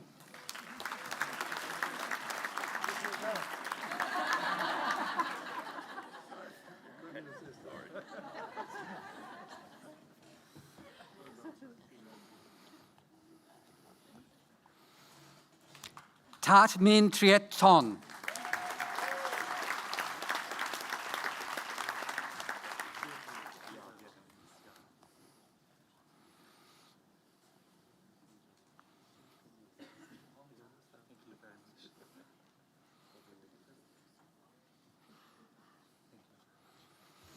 Lindsay Walker.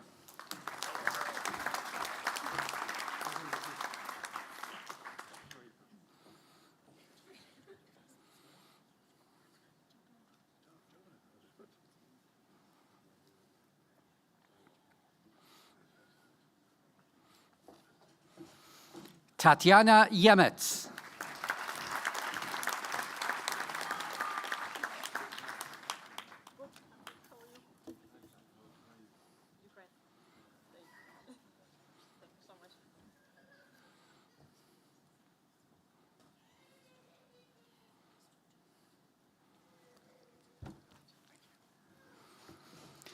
Postgraduate Diploma in Arts, International Law, Madir Rafi.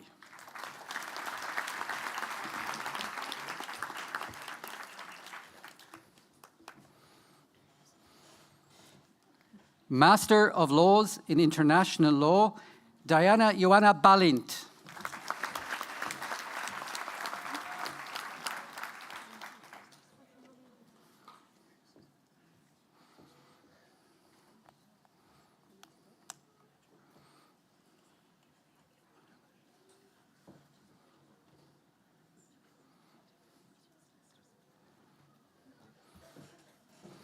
Nathalie Kaskin.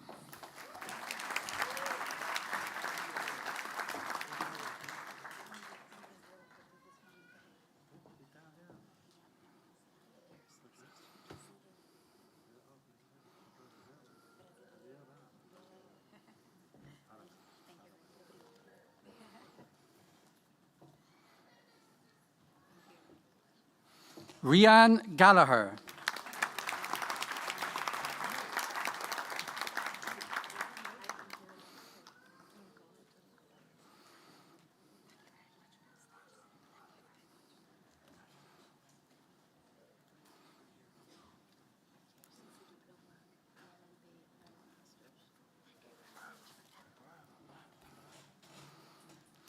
Shilpi Pandey.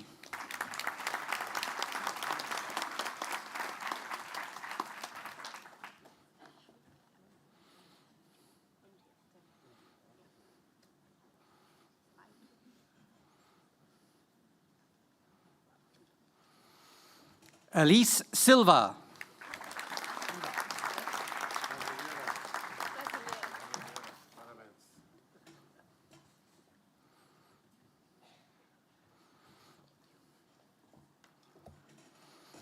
Postgraduate Diploma in Arts in International Human Rights Law, Anna Yoskova.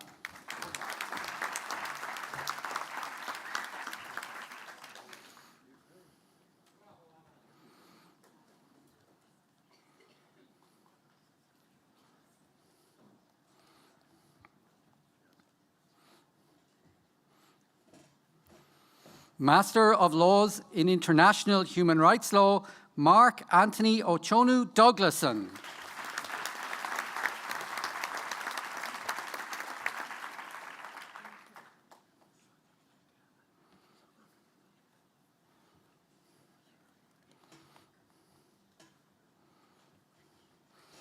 Jisha Baby.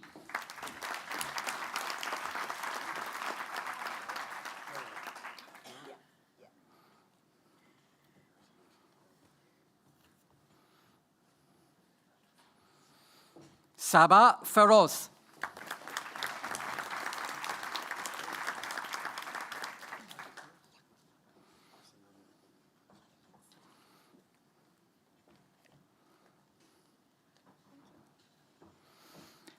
Anjay Kelton Fongang.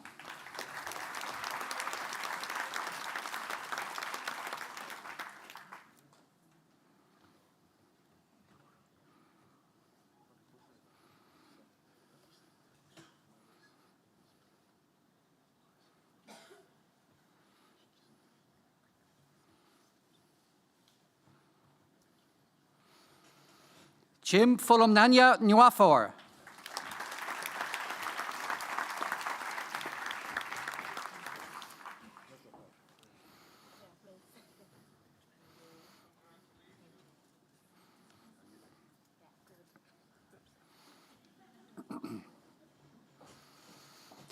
Master of Laws in International Commercial Law, Chihan Aksu.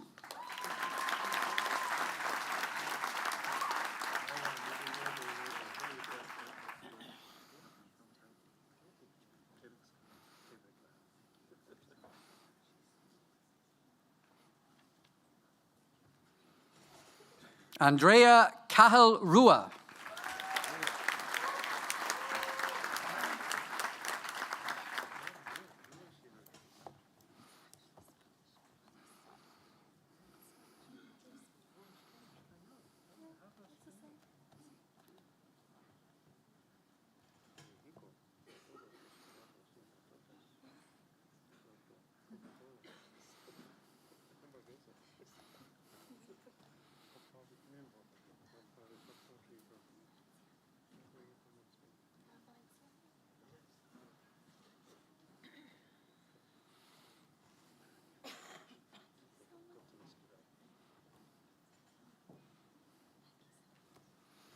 Caitlin Deagro.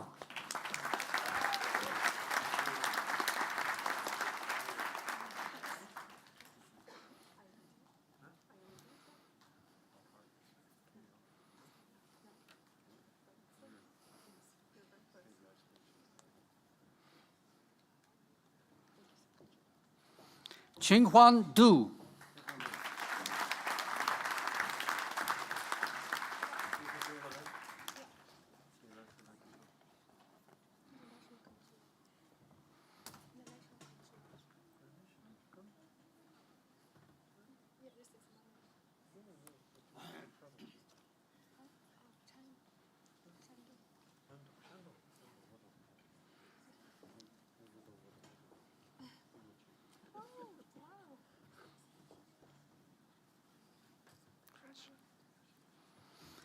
Shriyansh Manoj Gupta.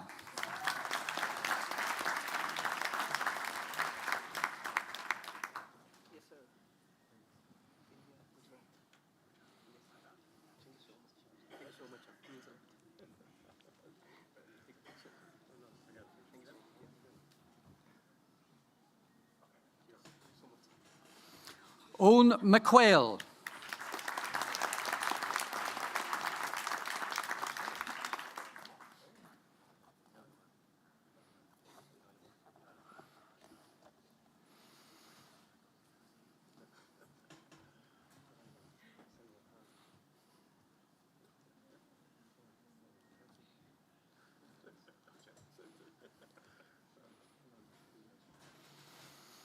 Sima Melekoglu.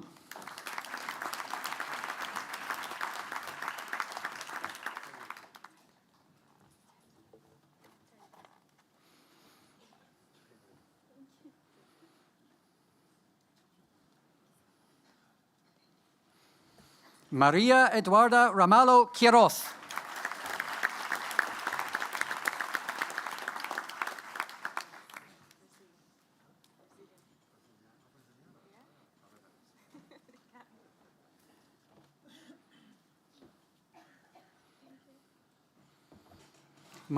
Mohammed Safan Sikandarbai Shaikh.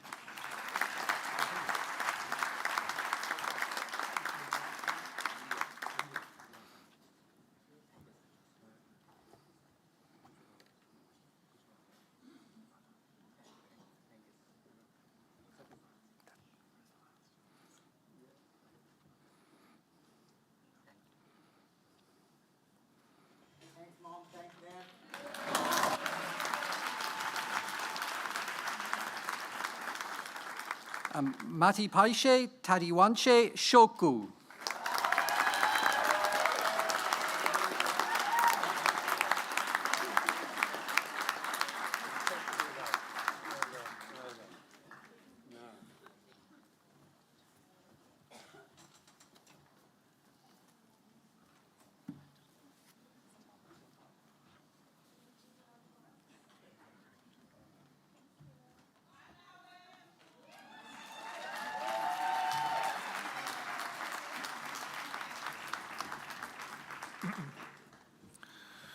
Courage Creach le Brunnen and Avachtani.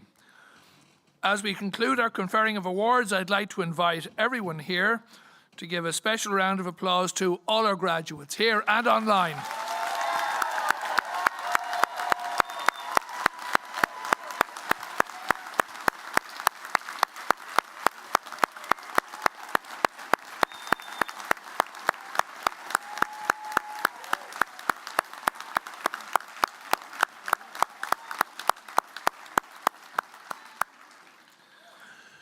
Now that the graduates have all been conferred with their awards, I would like to invite Mr. Michael Noonan, holder of the Griffith College Distinguished Fellowship Award, to address the graduates.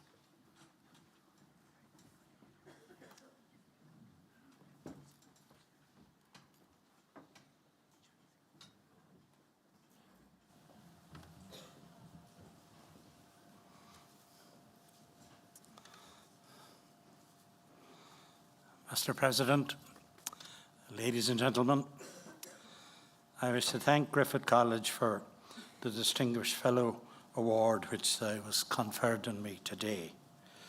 In particular, I wish to thank President Dermot Haggerty and to congratulate him on the sterling work he has done here at Griffith College over so many years.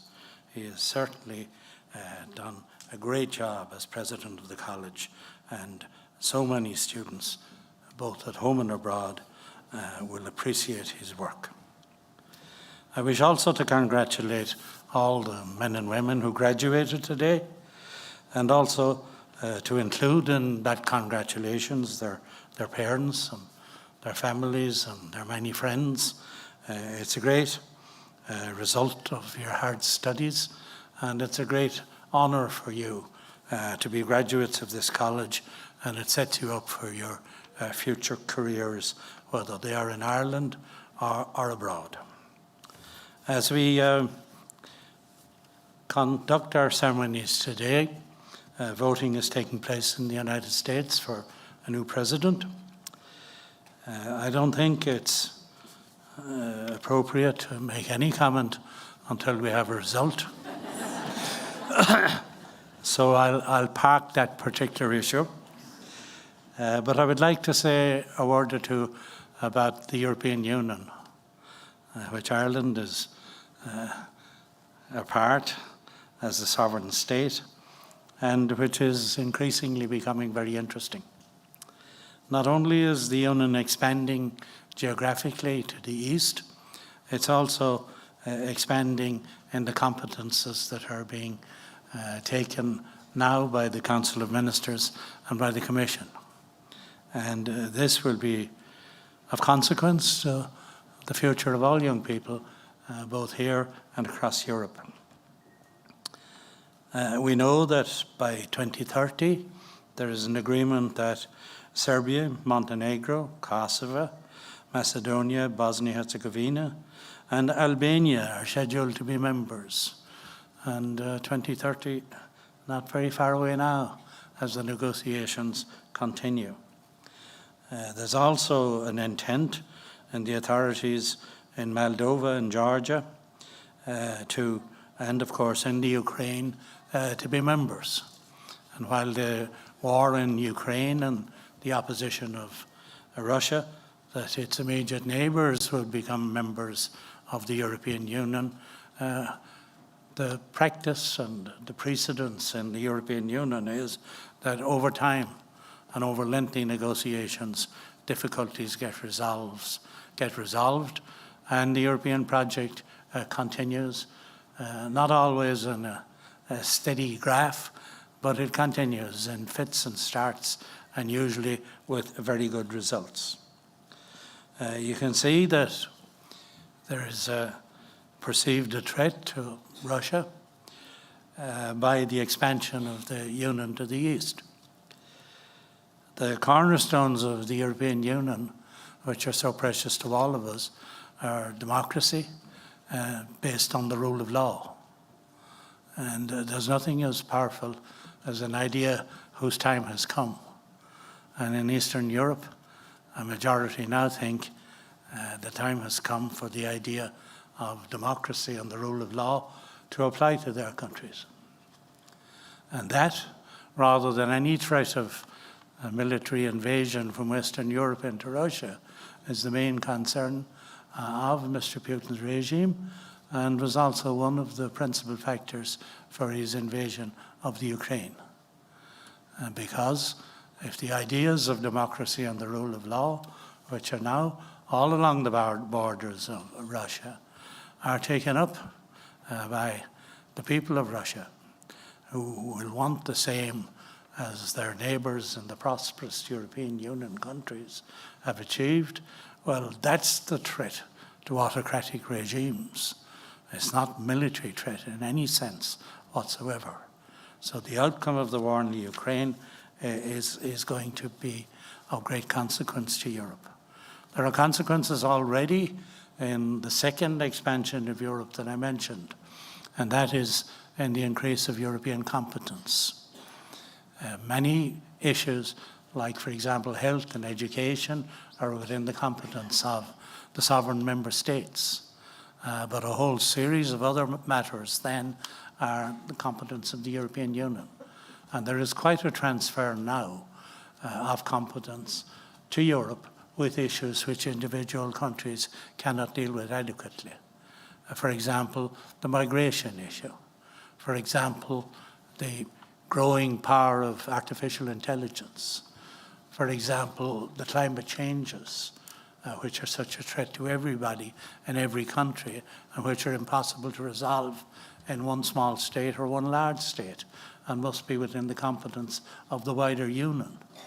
But what is also true is that what's precious to us and what's worth having must be defended, and the competence of the European Union is being extended significantly now to issues of security and defence.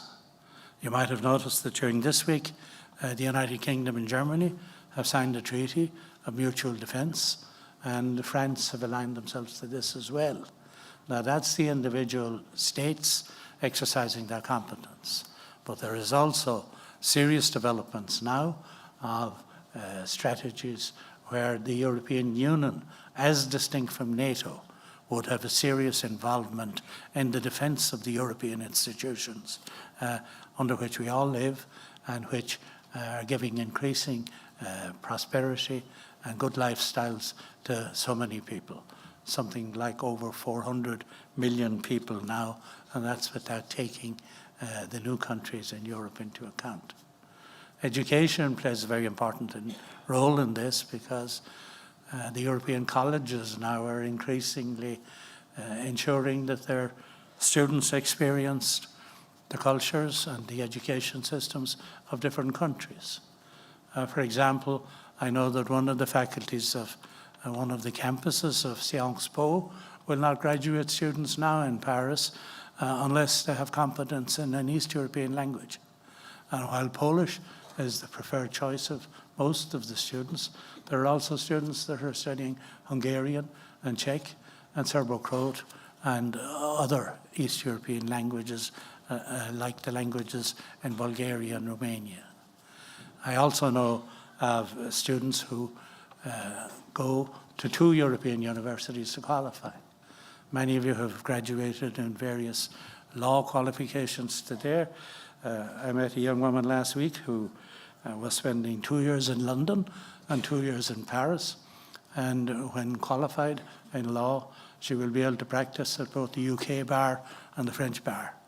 And this is increasingly the kind of integration that's going on now. I know another student who, in an economics and business degree, will be enabled to study in 4 European countries, 1 year in each country, to qualify in the subjects that make up a business degree, economics, mathematics, and law also. So you can see how the integration is taking place. And for example, as I was saying to your president today, Griffith College, as a private sector college of renown, colleges along the same lines are being established all over Europe now. And there's a particular growth in colleges, just like Griffith College in France, in major cities and towns. And I understand that Griffith College has some academic relationships with these colleges already.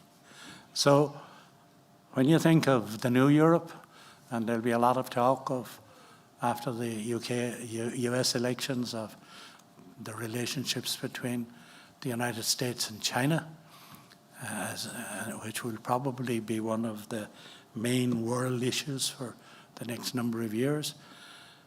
Don't forget Europe, and don't forget how powerful Europe is, and don't forget what a great market it is, and don't forget that its building blocks are democracy and the rule of law, and that so many people who don't enjoy democracy and the rule of law aspire to these benefits. And as you go on with your careers, there are going to be tremendous opportunities across the European Union, and I think it's worthy of your consideration as you see the future path of your careers. I wish you, all you graduates today, the best of luck. I hope you have very successful careers. I hope you have very fulfilling and happy lives, and you're a credit to your families. You're also a credit to this college. And I would like to again thank our President here for the great honour he bestows on me today, and especially not only for honouring me, but for allowing me the opportunity to say these few words to you. Thank you very much indeed.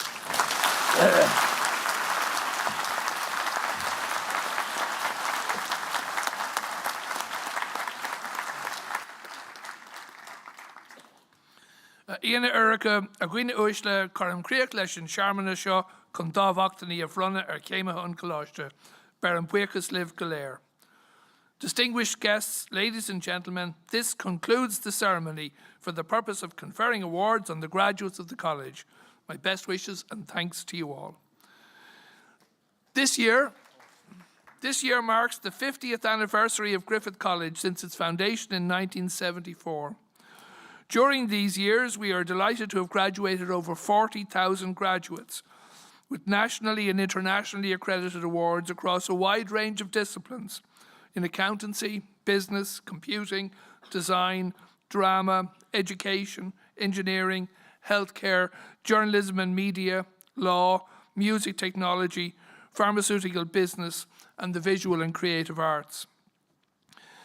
While today's graduates are here with us, I'd like to take this opportunity to briefly mention the Griffith College Alumni Network. With Griffith College graduates living in Ireland, Europe, and in over 120 countries worldwide, the network is an excellent way to stay in touch with classmates, fellow graduates, and the college. The network is also proving to be a valuable resource for recent graduates seeking or changing employment. We're also delighted to see our graduates from earlier years using it to recruit Griffith graduates to meet their own organisation's needs. Details about the network are on griffithalumninetwork.com and on the college's website.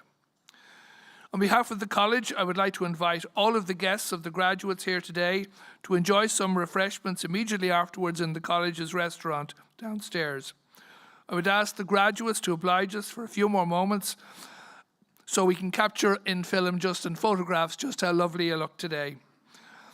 Once the photographs have been taken, you can rejoin your guests and celebrate your achievements together in style. For now, we wish you every joy and happiness in celebrating your success with your close friends and family throughout the day, and as a token, we have small boxes of chocolates for everyone as we head our separate ways. Please stand for the academic procession.